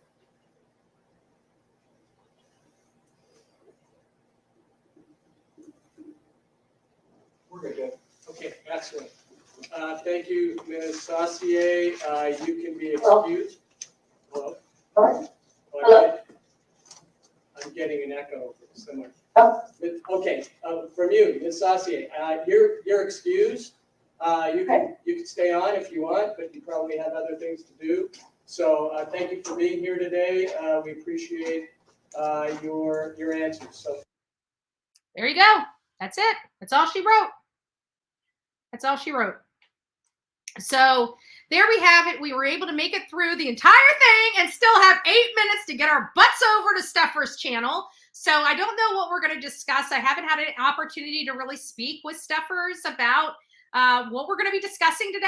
So we're just going to wing it. And you know what? That's the best kind of live, because that's what we do according to everybody else. We just wing it. We just have this amazing brain and can just wing it just like that. This hearing was a joke to me. I mean, if the judge wants to entertain it, that's on him. I think the experts were, excuse me. I think the experts were not experts at all. They were just providing word salad to try to make the judge's decision to keep this non-dissemination order in place. And personally speaking, I think there's no, at this point in the, if he wants to put it, it better be narrowly drawn. Because I think if he keeps this, the order the way it is, it's going to be in the Supreme Court. I hope this judge is smart enough to keep this out of the Supreme Court, but we can't make the decisions for the judge. Only the judge can make his own decisions about how he's going to handle his case and how he's going to move forward in his case. Just because I disagree with it doesn't make anything about it. You know, it's got to go to the Supreme Court. I know for a fact if this is pushed to the Supreme Court as it sits today, it will be very successful in the Supreme Court. So I do think that the judge is taking this seriously. I don't think, like I said, it's an embarrassment to have a higher court refer stuff back down to you. It's an embarrassment. No judge wants to deal with it. No judge wants to have it. No judge wants that on the record. So I think he's going to take notice about this. I think he's going to use the fact, the rules of evidence. This lady is not an expert. She didn't identify herself as an expert. None of her prerequisites as an expert. She's never been, has never testified as an expert in a hearing before. This lady is not an expert. This information, she had no idea where it came from. She sticks some criteria into a machine and the machine spits out some information. That's all she did. That's all she did. Hardly an expert in the field. Now, if they had the developer of the program that it could explain how the information is brought in, how the information is dissected, how these searches work, then that's an expert. That's somebody that explained with specificity how we got here. The way that they got it right now, none. So anyways, guys, you take care. Have a wonderful day. God bless each and every one of you. I wish we could have made it to church. I will be reviewing church after I'm done with all this stuff with Cephers and everything else. I will be going to church today. I will be watching church service. I just was not able to attend to it live. So I hope you guys do go and attend church today. God bless each and every one of you. Don't forget to be fearless. If you see something, say something. An ounce of prevention is worth a pound of cure. And until next time, you guys be safe and kind to one another. Good day.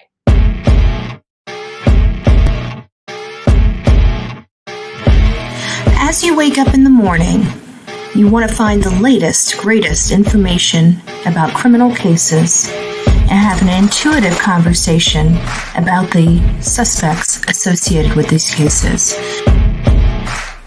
Head over to the Bullhorn Betty channel on YouTube.